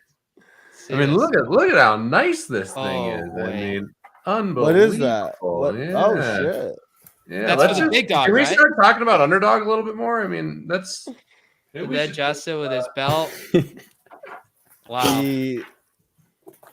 I miss my days of grinding the 3-mans with Justin too. I need to get back in the best ball streets more this year. Those were the draft days. I'm not even excited for the NBA one because I have no clue. Like NFL this year, at least I could make like my lineups based on who I thought. Now it's just like who's coming out of the East, who's coming. Like That's why it's so fun. Build a bunch of stacks. It's awesome. Yeah, but then it goes to like the nerds like Herzig who just like they don't care about the teams of the players. They're just numbers on a screen who they're correlating. This is a bad look. That's a mischaracterization, Jack. All it is your lineup has to tell a story, Jack. And as long as it's a Now we're story talking. that makes sense. All right. So let me be Now we're honest. talking. I'm also mad because I've drafted 2 teams that are literally dead today because I drafted like one big on one team and I drafted one wing and it was Draymond fucking Green on the other. So I'm gonna go read John Jackson's shit and get in there. Head of winning needs to ship something soon. So that NBA best ball full season, it had massive overlay. And I didn't really pay attention much until the day of. So I just auto drafted 150 drafts. Like how with was your ROI? ranking, was it your rankings? Mostly ETR. I did some Gotcha. customization every 10 or 15. I would change it. I did some research on like the optimal structure and stuff. But I didn't actually manually draft any of those. But I didn't think that was that important in NBA. I adjusted rankings for who was playing, like how many games and playoffs and such like that. But I didn't think correlation was as important in that large of a season. But How did it go? Sharp. It didn't go well. He didn't got win. third. He's a loser. Right, He's a fucking loser. I should have stacked. All right, we're gonna change of plans in the private chat. Instead of a pack opening, Justin had a very good suggestion for a little round of Laden Thinks here, a walk-off Laden Thinks on what one of you guys thinks you would shoot at Augusta tomorrow. And Justin has volunteered his handicap of 9. But who wants to? I feel like Pete's too good. I'll go. Use me as the. Should we use Mike as a? Do you have a handicap? What do you normally shoot, Mike? No idea. No, but we're trying to guess Justin. The hard part is like who's going to be we're trying to guess what else someone else thinks Justin would shoot, right? Oh, is that what we're trying to do? No, because Okay. didn't Justin put out a tweet? Yeah, I was curious. Yes. Someone else. Yeah. Did you put out a tweet what you think you shoot? So There was like fodder around it. Yeah, so my 3 there friends and I, I'll add this because this was public. My 3 friends and I, one is a +1 to 2 handicap. He thinks he'd shoot a 101. The two Thinks he'd other shoot a No 101? way. these greens, like no No, it doesn't practice, matter, first though. time. Those That's greens, That's insane. You're having 45 putts. So yeah, and obviously you have to hole everything. Yeah, putting everything out, playing it from where they're playing the tournaments. You're doing, This guy has no clue. 101, if he's a legit +1 to a 2, that's just asinine. There's I have no tons way. of friends who play it all the time. I mean, like, no members. I mean, I know the conditions are a little different, but like, for instance, my buddy who's a +3 played it recently, and somewhat similar conditions. They did a stroke play bet, so you had to hole everything. He's a +3, but he shot 71. Like, it's not like he played well, and he's played the course before, and he said he normally shoots high 70s. It's not a 101. All right. I would shoot a 101. As a All right. 12 and We're running out of people to give their guesses. I answered the tweet, so I don't know if I'm the best example here. Oh boy! All right, I said it looks like it's- 175. You want to do me? yeah, we can do you.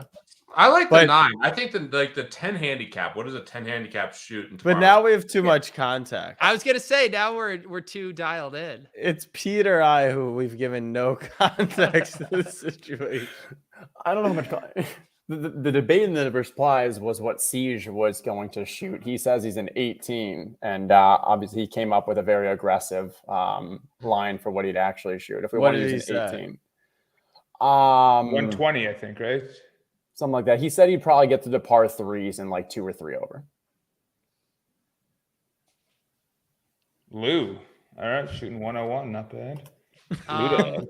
Let's we need to bring some life back into this lawn thing. How about what would Pete shoot at Augusta after 10 beers?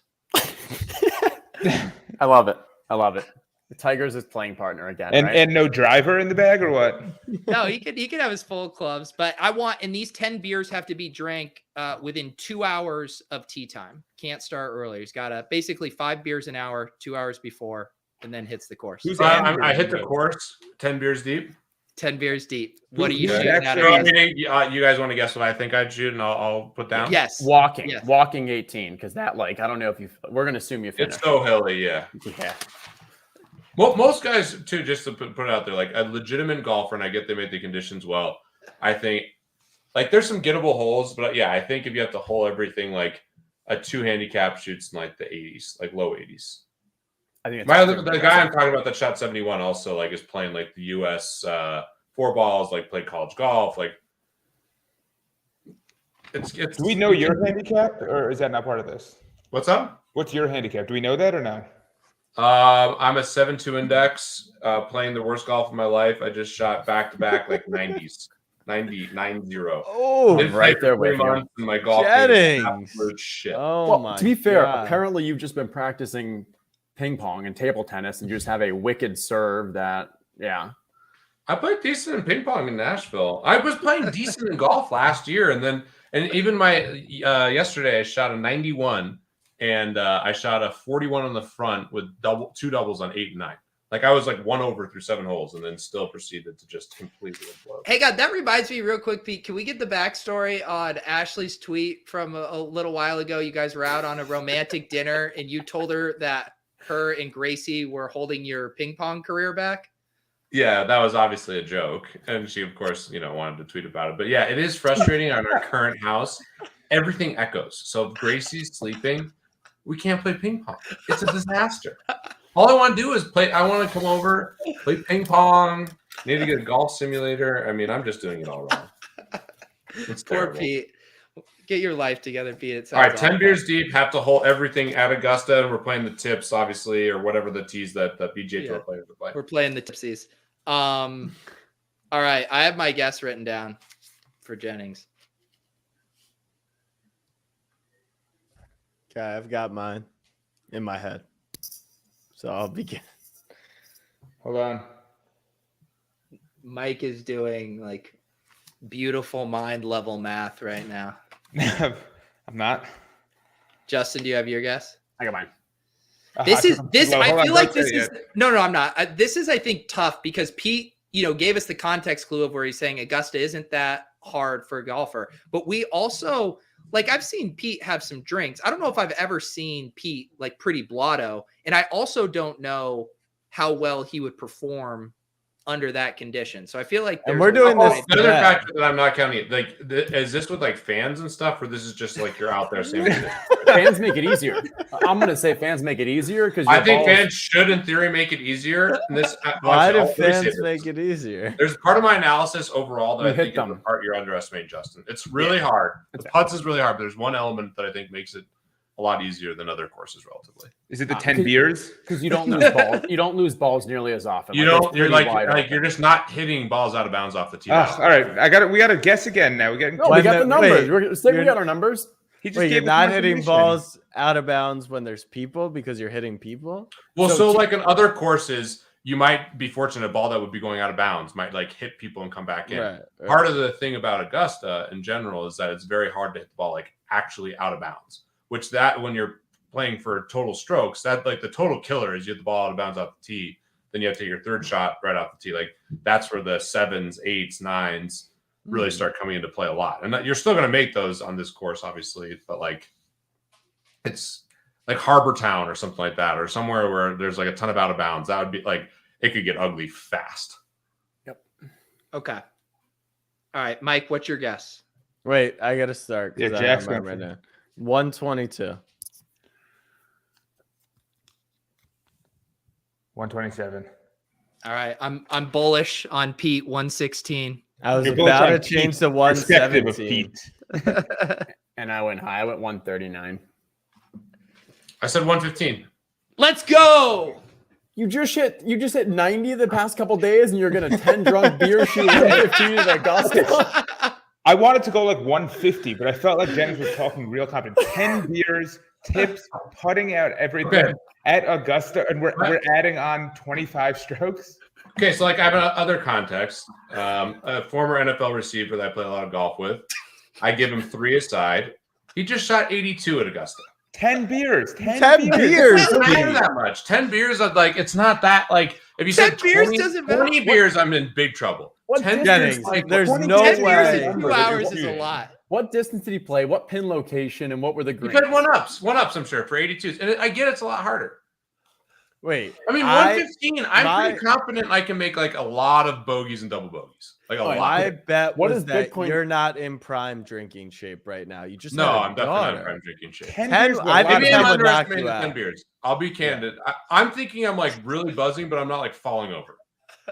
What does You're not gonna be able Bitcoin to have to swing hit for you well. to get us on a 5-some on Augusta? Like 250K? It's not that hard. I mean, it's hard, but it's not that hard to get onto Augusta. It's hard. That's a statement. I love that. Now, I mean, if we ever found ourselves a prop bet, I need to see a round of golf from Jennings. 10 deep. I'm not going to ever have. I this wanna will never see be the Jennings first- do- I'm never going to drink 10 beers before I play Augusta. I'm going to be fucking 2 hours. over as a judge. I probably agree. Given that I have 10, if I'm like swaying, like really like struggling, can't see straight. Yeah, I'm shooting like a 1. I'm shooting a zillion. These are so many hills too. Like I almost fell down like 3 times Yeah. just in the pine straw. Like That's the hardest part is undulation, and like a lot of the holes. That would be hard. I want to readjust. 115 is being way too generous. I already won. Too late to adjust. The putting, I agree with you. I think you 3 and 4 putt a lot, but like once you start playing around there, you just start lagging stuff around. Like you're just like tapping it and like I don't know. There's some like it's you don't hit balls out of bounds there. That's a huge part of shooting like a really big score is like hitting the ball out of bounds, which is why like these extra big shots hitters. do you think Augusta as a concept and 10 beers gives to you per hole? Okay, here's a I better went with 2. That's what I did. I gave He you 2 basically extra shots for ignored the hole. the beer part of that entire prop. Exactly. I think if I don't have any beers, I shoot like 105, 110. So like I was not like giving myself like You wanted to answer your version of the question and not the actual prop. no, when I played yesterday, I probably had 7 beers. Put across the okay. 5-hour round. We should talk about the 10 beers. Is it 10 beers before the round? Yes, I said 10 beers the 2 hours before, averaging 5 beers an Pete, hour. do you think you could drink 10 beers in 2 hours? Like, Of course, I could bring 10 beers. Are you kidding me? And do you I think don't you know. could run 6 miles? know. And do you Now think you we're could do how talking many 6 donuts? miles, some donuts, some other activities. Wait, I mean- speaking of 3 donkeys. I mean, ETR. We got Peter at ETR. We got Adam at ETR. Like, is it coming back? I'm not gonna break that news. I don't know. let me I hope so. source me, Pete. I'll take Yeah, Jack. No, props, Jack, Props you to want to Pete and Brick for breaking the Rufus basically on your laws. Yeah, I didn't even have 0 inside info, and I saw that one coming a mile away. Yeah. So Is that good? 10 beers, how on the back 9, you're probably feeling pretty good, honestly. That's Like 10 the beers, thesis that's of like the 4 question. hours later. Like that, you're feeling good, right? You probably start drinking again on the 9. Like 10, you're like, okay, I'm Yeah, at the turn, you're doing. I 10 more. underestimated the 10 beers. I'm going to be and I'm also, I always am more optimistic in my own golf game than reality. So But that was if you didn't factor that in as a guesser, then that's your own putt. All right, so also, if I with was the playing 10 like I was beers, last summer, like I didn't shoot a single round last year in Colorado in the 90s. but Everything that was the 80s air. and That's the thin air. Yeah. You know. And I get it's long, like, and there's like hole 1 is an absolute monster. Hole 2 is a really tough par 5 if you're not like these PGA Tour guys. Like it's a hard. It's I get it's a 3 lot and harder. 4 and 5 and 6. Yeah, break 3, I actually think I could play it. I think I can make a bogey on.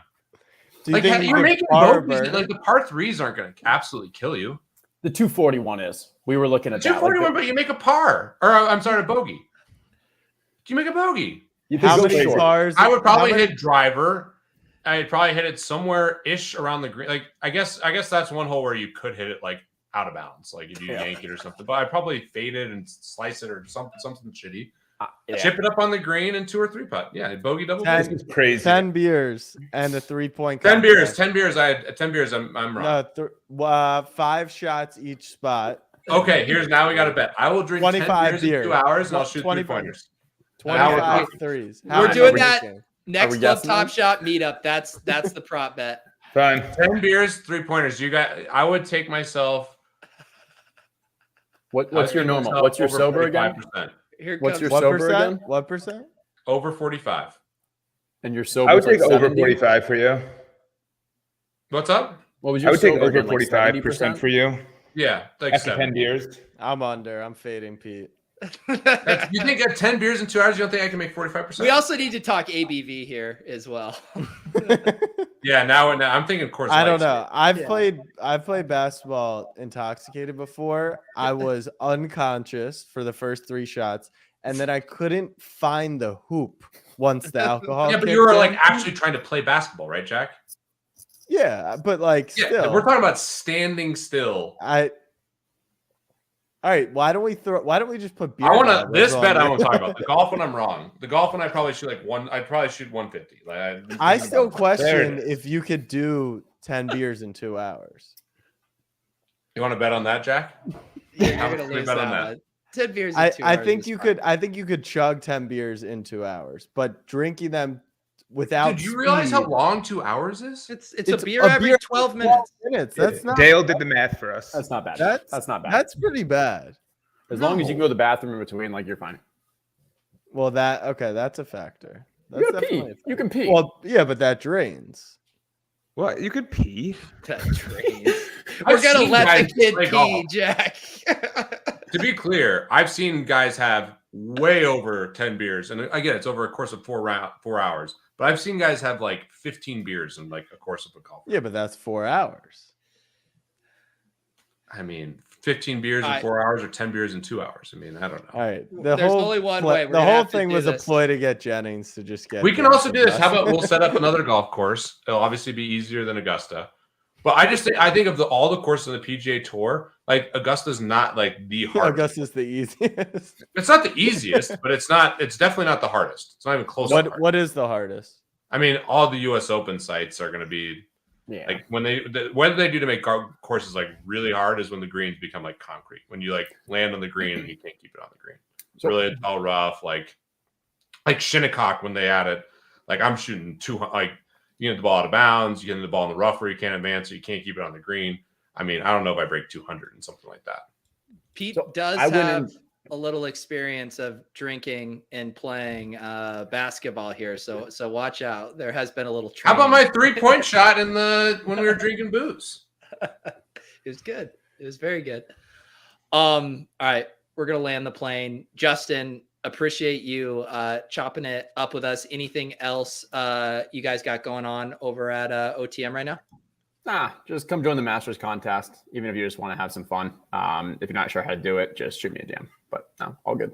There you go. It's very easy to hop in that. toc.otmnft.com. I'll put the link in the show notes.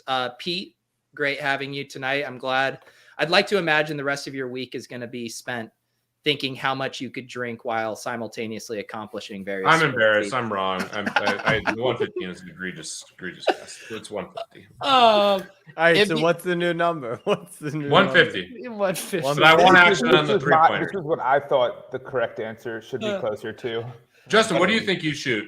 It sounds like you and I are similar level. What do you think you shoot with the 10 beers? So I think 115, like you saying 115, makes sense. 10 beers. With No, the no, 10 no. Oh, beers. sorry. You're saying 115 makes sense without the booze. Correct. Yeah. Yeah. And like 101 for someone, and he's playing more like a 2. So, and I said plus 1 or 2, but like He he's a shoots 2 way now. better than that. If he's legit 2, he shoots way better than that. Maybe. Unless he can't putt. Is he like the worst putter ever for a 2 No, or he's a something? good putter. So when Yeah. we went into the day, I was saying the same thing as you, and I was like, I think this would be a really hard course to get par, but not that bad to get like bogey doubles. Yeah. Then watching some of the greens is when our minds completely changed, and maybe it was just a couple of the greens or change, but like it was to the point where the players were just like looking at their caddy, like I don't know what's going on. Like why is my ball's not stopping on the green? And I'm sure they'll get the hang of it. And maybe me by like that second half, I'm starting to get the feel, but that's half the round. And like, I was trying to count how many putts. I think I'm hitting 45, 50 plus putts. Yeah.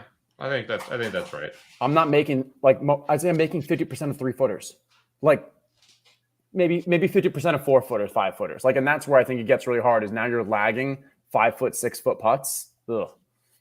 Here, all right, we'll close with this little alpha for the Masters. Bad putters actually do better at Augusta relative to other PGA Tour tournaments because you make far fewer putts. It's 3-putt avoidance that is like the key thing.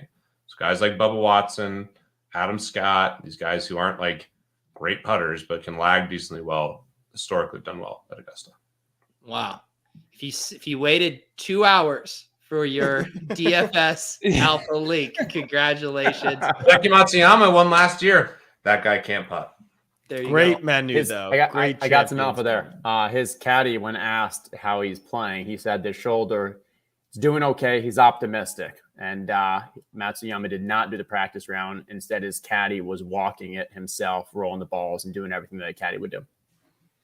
There we go. More That is good alpha. alpha. Mike, I'll source any that. more Masters alpha? Everyone's giving it out right now. No. I'm soaking it all in. I enjoyed hearing about the greens there. Justin, it's a very interesting perspective there. I want to go out and watch a Masters at some point. I've never done it, but I want to do that at some point. I did sign up for the Masters Challenge, by the way, during the club tonight. I don't know who I picked, but I just grabbed 5 people, and we'll see how that works out. And my parting message will be that we need to all stand together with Andy against Logan Paul. Yes. But ideally, it ends up in a boxing match. Ideally. Yeah. Priority number 1 is Andy prevails. Priority number 2 is Andy prevails with a boxing match. In the metaverse? No, No, I want IRL in We Dubai or something. I need Andy cutting a wrestling promo that's like saying to Logan Paul, "I'll fractionalize your face." So yeah, we'll get Andy's take on that next week. Jack, any final words? Pasta in the boiling water, then the sauce.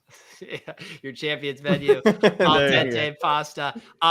My piece of alpha, we're on Lulz tomorrow. We're actually having Levitan on, going to talk to us. We're going to talk Masters, talk a little about the new ETR golf product, and build maybe a lineup or two on that show. So that'll be 4 p.m. Eastern tomorrow here on the channel. Appreciate you guys hanging out. Thank you to Justin. Feel better, Andy, everybody. Make sure to get your 10 beers in before watching the Masters. We'll see you guys next Tuesday. Peace.